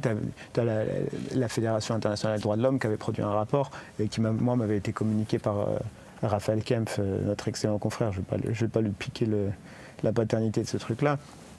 Et à l'époque, et qui m'est resté en tête depuis, c'est dès 99, les juristes, les avocats, les observateurs, les ONG alertaient sur le champ d'application de l'association de malfaiteurs terroristes, qui était beaucoup trop large et qui était déjà perçu à l'époque comme le terreau de dérives potentielles massives. Et ça a été le cas en réalité, puisqu'aujourd'hui, l'association de malfaiteurs terroristes, ce n'est plus... Enfin, c'est utilisé marginalement comme une infraction obstacle, donc pour permettre l'appréhension de personnes au stade des préparatifs ou des actes préparatoires, et c'est utilisé aujourd'hui comme un outil judiciaire pour, consécutivement à un drame, eh bien, faire une analyse critique de l'entourage de la personne et traduire en justice toutes les personnes dont on estime qu'elles pourraient avoir une responsabilité X ou Y. Et justement, leur job, c'est pas justement de se dire cette personne-là, elle a d'abord transporté un sac, elle a d'abord fait ci, elle a d'abord fait ça. C'est un premier pas vers des actes terroristes. Donc finalement, on va la retrouver dans quelques temps dans le même, en fait, dans le même type de sujet. Cette hypothèse-là et ce parti pris-là, c'est celui de la justice prédictive, en fait. C'est de dire, ça revient à se figurer qu'on peut sonder l'âme des gens et que se dire que celui qui a volé un œuf volera un bœuf, et puis se dire que celui qui a eu une forme de connivence passive ou active ou de faiblesse morale vis-à-vis des dérives qu'il pouvait voir ou ne pas voir dans la pratique ou dans la conception de son voisin et lui susceptible de passer à... En fait, si on parle en termes de fiction, si on veut en faire un film, si on veut discuter, c'est tout à fait plaisant comme façon de réfléchir, mais si on l'applique à la justice, c'est une catastrophe, c'est la mort annoncée de notre système judiciaire. Donc ce que tu veux dire, c'est que finalement, le juge, en prenant ce genre de décision, se protège de l'idée qu'on pourrait lui reprocher plus tard d'avoir laissé repartir un mec qui se serait transformé en terroriste. Je pense que quand on a des personnes qui sont susceptibles d'être légitimement condamnées pour des faits, et qu'on leur met des peines de radiation sociale ou de mise à mort sociale avec des peines de 20 ou 30 ans de réclusion criminelle pour des faits, encore une fois, quand je parle de faits où il n'y a pas eu de violence, où il n'y a pas eu de projet réel, où il n'y a pas eu de tentative, voilà. Donc, ça, c'est une façon, peut-être pour les magistrats, dans leur esprit, il faudrait leur demander de se dire, on met le risque sous scellé, cette personne représente un risque, donc on l'isole. Et on revient sur le sujet que j'abordais avant, où je pense que c'est une mauvaise idée, parce que ça affaiblit nos principes et ça ne préserve pas du risque, que ce soit le sien ou celui des personnes qui, compte tenu du sort qui lui est réservé à lui, seront renforcées dans leur idée à eux. Ça préserve le risque sur cette personne-là, mais qui se propage éventuellement sur d'autres. Ça préserve le risque sur cette personne-là, à supposer qu'il en représente vraiment le temps où il est détenu, et s'agissant uniquement du risque qu'il présente dans la société civile. D'ailleurs, il faudra qu'on parle après de ce qui se passe. Et quand je dis que ça affaiblit notre système, faut pas, je ne sais pas, peut-être que je suis complètement à côté de la plaque, mais l'agenda de l'État islamique, puisque c'est d'eux dont on parle, parce que quand on parle de terrorisme, on parle que des islamistes. Le terrorisme d'extrême droite n'est pas traité de la même manière, et les personnes qui aujourd'hui sont des militants des droits de l'homme ou de la cause écologiste et qui sont traités comme des terroristes, c'est juste une déviance tellement grave qu'on ne peut pas le mettre dans la même catégorie. En fait, ce ne sont évidemment pas des terroristes. Tu me disais d'ailleurs qu'il y a des confrères à toi qui luttent, ou en tout cas pas des confrères, mais des associations qui luttent même sur l'utilisation du mot terrorisme. Le terrorisme, pour moi, le terme terroriste, il tue la nuance, il tue la pensée, il affaiblit nos principes. Ça devrait, enfin, je ne sais pas à quoi il sert dans la sphère judiciaire. En tout cas, ce que je crois, c'est que l'État islamique avait vocation à affaiblir nos institutions et notre État de droit en démontrant, enfin, avait la prétention de démontrer notre hypocrisie du système occidental et les mensonges et l'insincérité de notre justice notamment. Et en quelque sorte, ils ont réussi pour partie, parce qu'aujourd'hui, notre système judiciaire, il a reculé en termes de qualité et d'exigence. C'est extrêmement dur, ce que tu dis là. C'est extrêmement dur.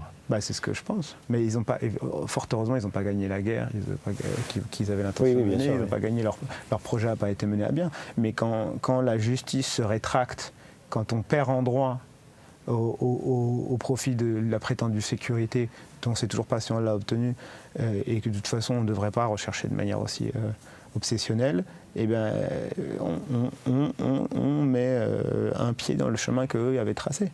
Est-ce que c'est pas finalement un souhait de l'opinion publique, c'est de se dire, en fait, je suis prêt à abandonner une part de ma liberté, à abandonner une part d'idéaux et pour ma sécurité, pour me défendre, quitte à en emmener 2-3 en prison pour rien. Est-ce que finalement on n'est pas là ? Si c'est le cas, déjà c'est dramatique, mais oui, c'est peut-être le cas, mais sauf que l'opinion publique, encore une fois, ça ne veut rien dire. Oui, il change tout le temps de toute façon. Et puis l'opinion publique, fort heureusement, ne doit pas dicter les comportements d'acteurs dont l'indépendance a été gravée dans le marbre et constitutionnelle. Je veux dire, la raison pour laquelle les magistrats ont des pouvoirs aussi importants, c'est qu'ils ont des responsabilités aussi importantes. Désolé pour Spider-Man, tu vois, genre, mais non, mais... Non, mais j'ai coutume de dire, on en a parlé déjà, je trouve que les avocats, au même titre que les magistrats, ont une forme de super pouvoir, donc forcément, puisqu'ils ont des pouvoirs un petit peu différents des citoyens lambda, puisqu'ils ont le droit de faire un certain nombre de choses, ils ont accès à des choses comme ça. Certains, donc, et voilà. Donc effectivement, ça oblige aussi et ça entraîne des responsabilités donc moi, auxquelles il faut être à la hauteur. L'opinion publique, formidable, tant que la loi n'a pas changé, tant que le code de procédure pénale, bon déjà le code pénal a trop changé en ce qui concerne l'association de malfaiteurs terroristes, mais surtout c'est l'interprétation jurisprudentielle qui s'est beaucoup trop éloignée de ce que ça aurait dû être. Mais tant qu'on fonctionne avec ce corps de règles-là, ceux qui l'appliquent, ils sont tenus par le corps de règles, et puis c'est tout. Encore une fois, quand on parle de possiblement ce qui pourrait arriver si on décidait collectivement de concéder toutes nos libertés, ce qui est en train d'être le cas, au profil d'un fantasme sécuritaire, bah c'est désolant, mais c'est politique. Et c'est un débat politique, et après chacun son opinion. Mais c'est pas l'application de la règle. Nous, on n'est pas là... je ne pense pas que les magistrats et les avocats soient là pour expliquer que la règle doit varier au jour le jour de l'interprétation des juges en fonction de ce qu'ils pensent être l'opinion publique. Ça n'a pas de sens. Non, mais les juges aujourd'hui, ils ont quand même aussi, là je me fais un peu leur avocat, c'est-à-dire qu'ils ont une pression qui est telle par rapport à d'une part l'opinion publique, d'autre part les politiques, et on leur demande finalement de prendre des décisions dans l'intérêt de la société, qui sont extrêmement compliquées, à la fois parce que si ça va trop dans un sens, on leur reproche, ça va trop dans l'autre, on leur reproche, et ils sont là aussi... Là, ils sont quand même très... pour ce qui concerne cette matière-là, ils sont quand même très préservés de reproches, parce qu'en fait, qui leur reproche quoi ? Il y a une quinzaine d'avocats, les tripes à l'air, qui leur disent c'est scandaleux ce que vous faites. Franchement, ça leur en touche une sans faire bouger l'autre, c'est pas... Ce que tu dis, c'est que c'est la pression politique et l'opinion publique qui gagne à la fin. Ce que je dis, c'est que je n'ai pas l'impression que les magistrats se voient reprocher leur grand laxisme en matière de répression dite antiterroriste. Hein, tu vois, genre... Oui, mais c'est un sujet qui est tellement effectivement... Oui. Mais de toute façon, en fait, la justice, elle se marie mal avec l'opinion publique. Oui. Oui, dans toute l'histoire, ça a été un problème. C'est pas d'hier. À l'époque, quand les illustres confrères devaient aller défendre, je sais pas, moi, j'ai toujours en tête Henri Leclerc qui était allé défendre ce bouc, qui était accusé d'avoir fracassé et violé une petite fille, il s'était fait casser la tête dans le village lors de la reconstitution. On n'a rien inventé. La pression médiatique, elle n'est pas d'aujourd'hui. On a toujours demandé la tête des mises en cause, on a toujours demandé la tête des accusés. Ça ne change rien. Oui. Nous, on doit s'abstraire de tout ça. On s'en fiche. Et l'histoire, par contre, ce que l'histoire nous apprend, c'est qu'il existe des personnes dont la tête est demandée qui sont innocentes. Alors justement, on va peut-être du coup aborder cette fois-ci la question des personnes qui sont effectivement emprisonnées. Quand on a comment ça se passe ? Alors ça, c'est aussi un truc qu'on avait évoqué un peu ensemble. Comment ça se passe dans une prison du côté terroriste ? Est-ce qu'ils sont dans des quartiers spécifiques ? Est-ce qu'il y a des... En fait, il y a des sujets qui ont transpiré dans la presse, qui semblent évoquer un certain nombre de problèmes qui sont, à mon avis, intéressants d'aborder, parce que je pense que tu les vis, toi. Moi, je ne suis pas tu les vois passer, expert du droit pénitentiaire, loin de là. Ce que je sais, c'est que ce que tout le monde sait, c'est qu'il y a une problématique qui est celle de l'administration pénitentiaire de gérer la radicalité. Encore une fois, ce mot, déjà, c'est pareil. Je ne sais pas ce qu'on est supposé en faire, mais la radicalité et la radicalisation en prison, ou l'extrémisme religieux au sens large. Ce que je crois savoir, c'est qu'à une époque, on s'est figuré que le meilleur moyen de traiter les cas de personnes détenues dites radicales, c'était de les mettre dans la population générale pour qu'elles soient diluées dans la masse. Ce dont on s'est rendu compte, me semble-t-il, c'est que ça ne fonctionnait pas parce qu'en fait, ils prenaient le pas et qu'ils étaient plutôt vecteurs de radicalisation que sujets à atténuation de leurs croyances. Et donc, on a créé des quartiers spécifiques pour prendre en compte ce fait-là, qui soient les quartiers d'évaluation de la radicalisation ou les quartiers de prévention de la radicalisation. outre la question de l'isolement dans lequel sont plongées pas mal de personnes qui sont mises en cause pour des faits de cette nature. Donc ça veut dire qu'une personne qui se fait arrêter et inculper pour avoir transporté un sac dans le cadre d'une opération terroriste de façon consciente ou inconsciente se retrouve dans un quartier comme ça ? Moi, après, même si c'est pour une peine de 2, 3, 4, 5 ans. Quelqu'un qui est mis en cause pour une association de malfaiteurs terroristes dans le cadre d'un, mettons, un projet d'attentat qui n'aurait pas abouti. Donc on chope un type dont on estime pouvoir démontrer qu'il avait l'intention d'aller faire exploser une bombe quelque part. Et on se rend compte que cette personne-là était considérée comme radicale, donc extrémiste religieux, très pratiquant, pro-djihad. Voilà, donc ça c'est l'idée qu'en fait cette personne. On se rend compte que cette personne la veille était ou les jours d'avant étaient ou les mois précédents étaient en relation régulière avec un tel, notre mise en cause, et que ce mise en cause l'a accompagné dans les trajets à Brico-Dépôt 2 à 3 fois avec sa Renault Clio, et qu'il lui aurait prêté sa carte bleue pour acheter, par exemple, des composants qui auraient pu servir comme des vis ou autres à réaliser l'engin explosif. Donc, finalement, il n'y a pas de mort, il n'y a rien, le type se fait arrêter, on ne sait pas s'il serait passé à l'acte ou pas.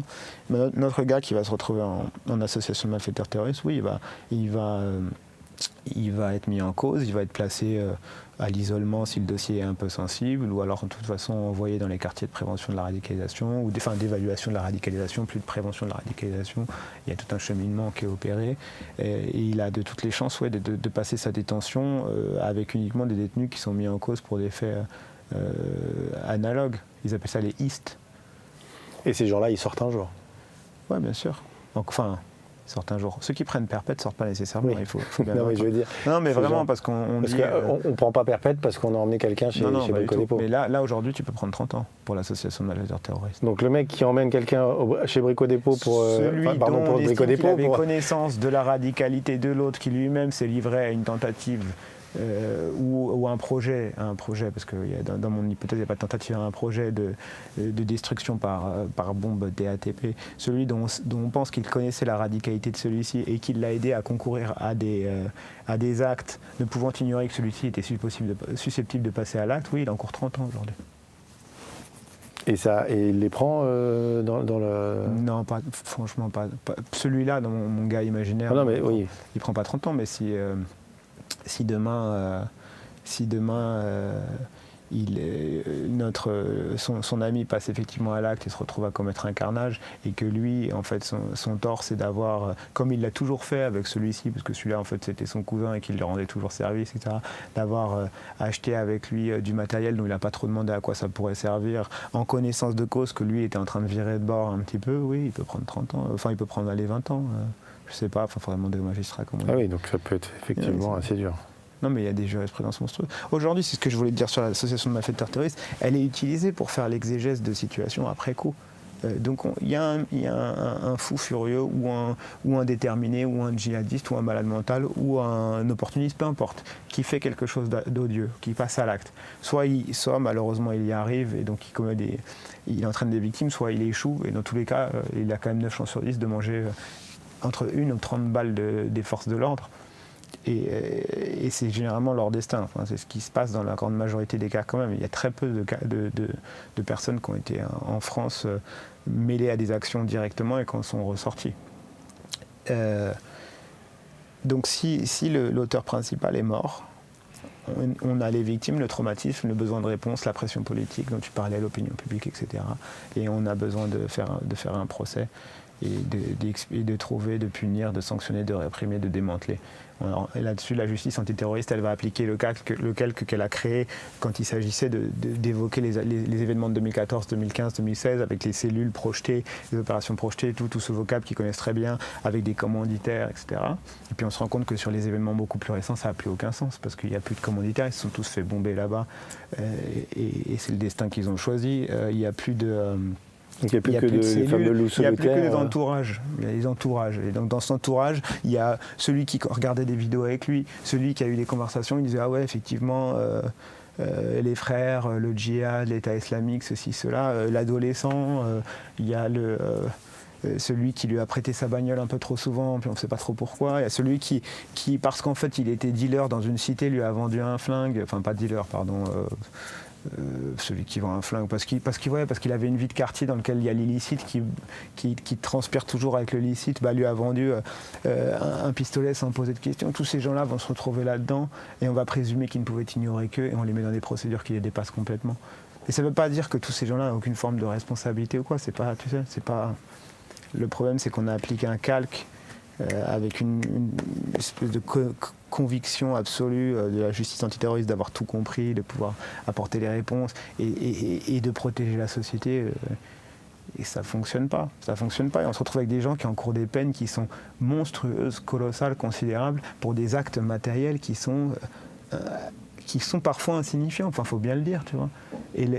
Alors oui, peut-être que ces gens-là, eu égard à la complaisance dont ils ont fait preuve par rapport à la radicalité de l'un ou de l'autre, ils ont chez eux en germe une certaine dangerosité. C'est fabuleux, mais moi aussi j'ai en germe de la dangerosité. Non mais tout le monde. C'est quoi la dangerosité en germe? On est humain. Oui, j'ai d'accord.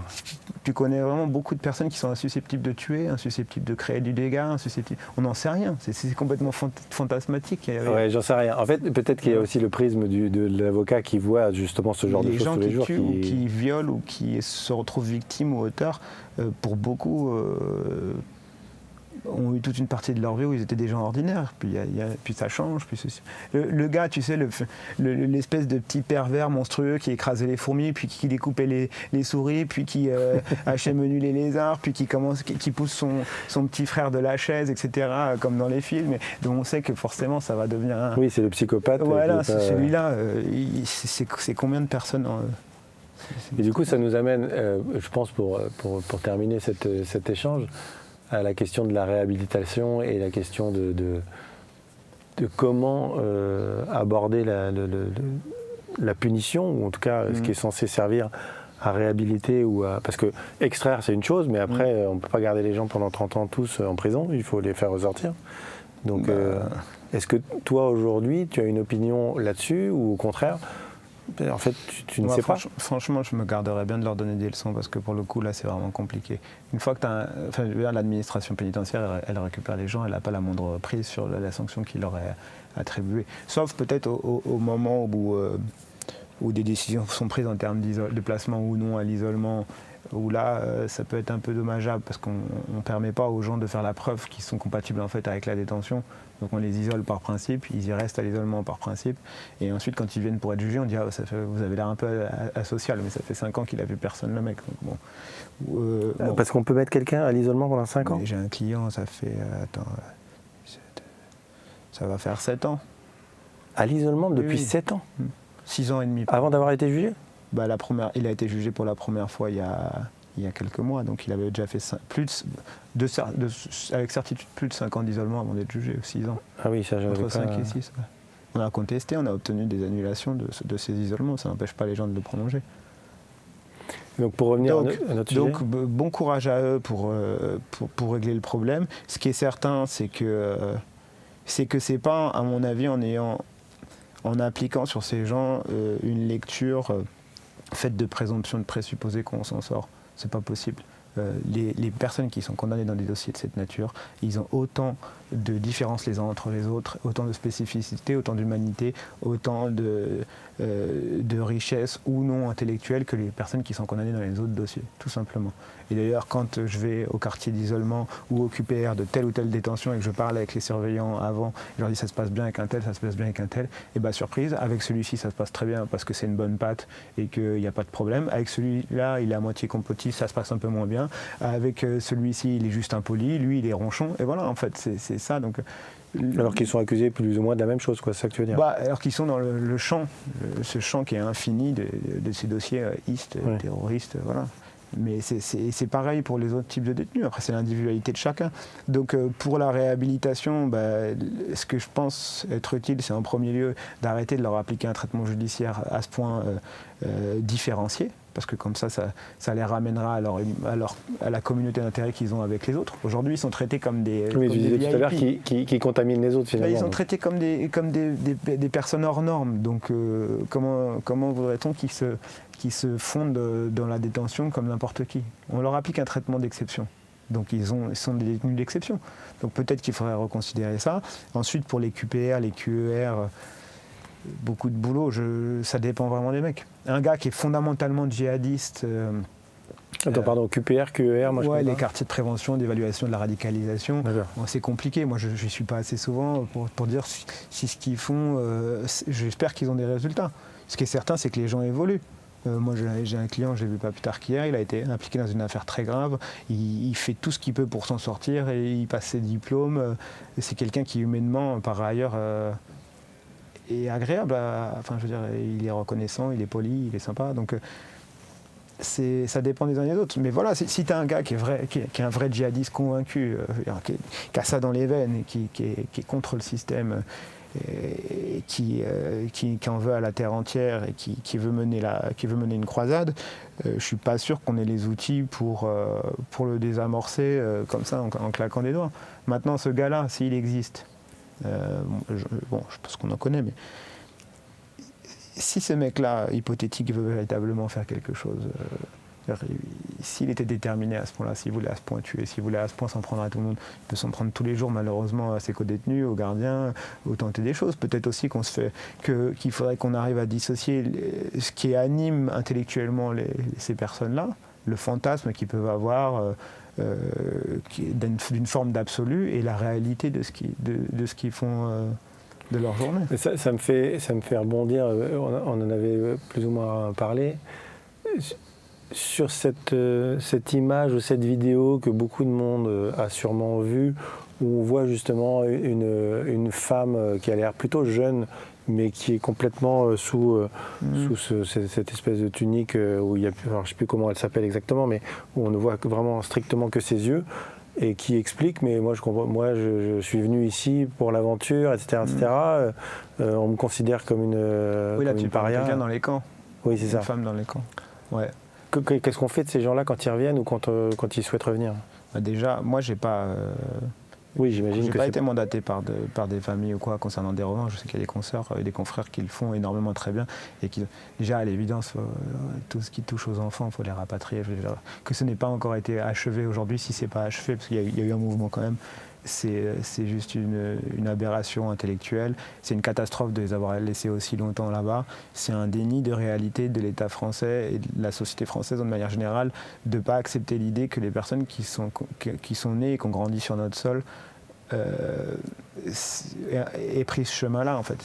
Si c'est la réalité. Il y a 1500 départs entre 2012 et 2015, je crois. De mémoire, peut-être que Quand tu dis départ, tu parles de départ en Syrie ou je sais pas où. 1500. Pour la partie française, c'est pas du tout anecdotique. Ça mérite d'être compris, ça mérite d'être interrogé. Il y a des chercheurs et des sociologues qui font ce travail-là, certains très bien. Le fait de les laisser croupir dans des camps ou de les laisser ou de dire ouais c'est votre problème, démerdez-vous avec eux là-bas en Syrie, c'est une catastrophe. Sans compter qu'à supposer que ces enfants soient des lionceaux en puissance du califat, etc. Ce que je crois pas, parce qu'un enfant c'est un enfant, mais si un enfant français emmené par une mère française sur un territoire étranger qui a uniquement la nationalité française se retrouve à devenir un affreux terroriste, quelle différence ça peut faire fondamentalement qui se livre à des exactions sur des personnes en Syrie qui n'ont pas un État puissant pour les protéger ou en Irak, ou plutôt qu'ils soient chez nous avec nos moyens à nous. Sur le plan politique, je vois bien l'intérêt. Sur le plan humain, en fait, un mort est un mort. Une victime est une victime. Si on a engendré en tant que société des personnes dangereuses. Mais aujourd'hui, la France ne considère pas qu'elle a engendré des personnes dangereuses. Elle considère qu'elle a été contaminée par l'extérieur. Il ferait bien de se poser la bonne question, parce qu'en fait, les personnes qui sont nées sur notre sol et qui sont parties là-bas, ils viennent de France pour aller commettre des choses là-bas ou pour participer là-bas. C'est pas l'inverse. On peut se raconter l'histoire comme on veut. C'est jusqu'à preuve du contraire. Quand en supposant que des djihadistes français aient été égorgés des pauvres femmes dans le désert là-bas, ce sont des ressortissants français qui ont commis des atrocités sur des citoyens syriens ou irakiens, c'est pas l'inverse. qu'on veut raconter l'inverse parce qu'on a à cœur d'être du bon côté de l'histoire, fantastique. C'est pas la vérité. Après, je dis évidemment ramener les enfants, à l'évidence, on parle d'enfants. Hein. Les mecs qui sont partis faire la guerre, qui se sont vécus comme des soldats et qui sont morts au combat selon l'idée qu'ils se faisaient, j'ai aucun problème avec le fait qu'on ait fait la guerre aux djihadistes là-bas. C'est pas rien à voir. Le gars va faire la guerre, il se fait tuer, bon bah.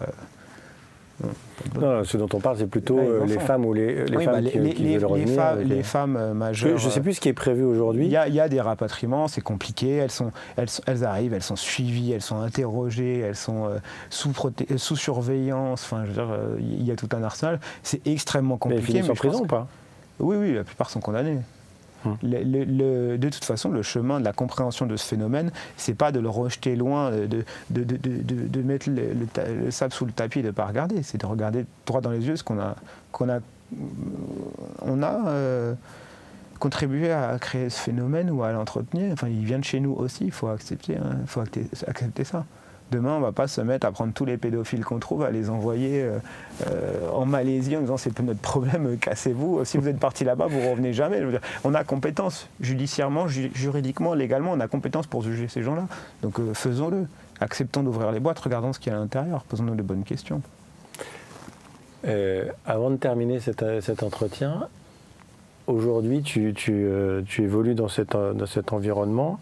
Est-ce que tu aurais quelque chose à dire à des avocats qui regarderaient ce que tu fais avec intérêt et qui voudraient éventuellement aller dans cette direction-là? Est-ce que tu aurais un conseil à leur donner ou au contraire, plutôt de leur dire de fuir cet environnement? J'ai pas de conseil à donner.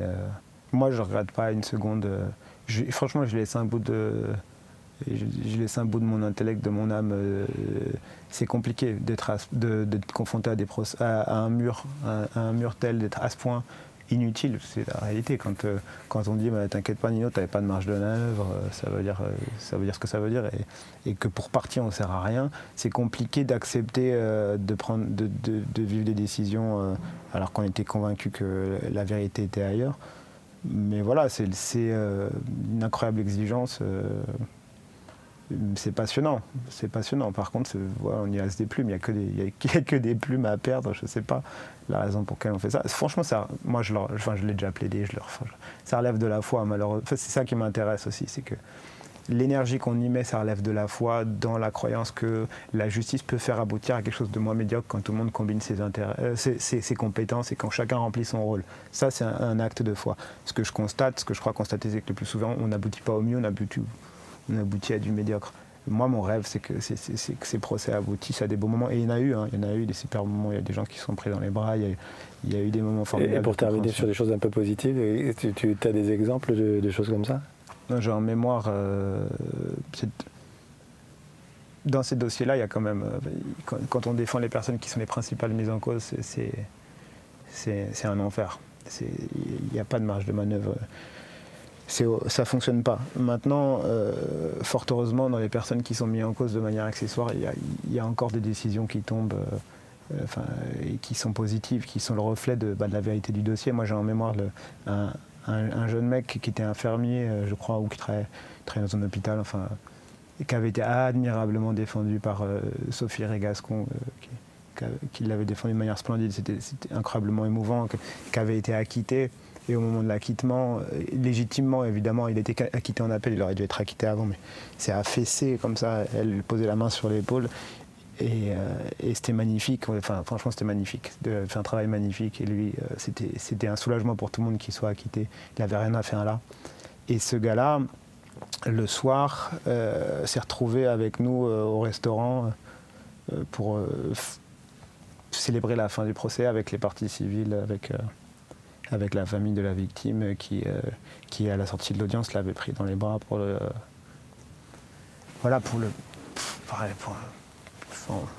c'est un truc d'une symbiotique, de reconnaissance mutuelle, une forme de vérité qui est advenue. Ça, c'était beau, mais c'est à l'échelle de celui-ci.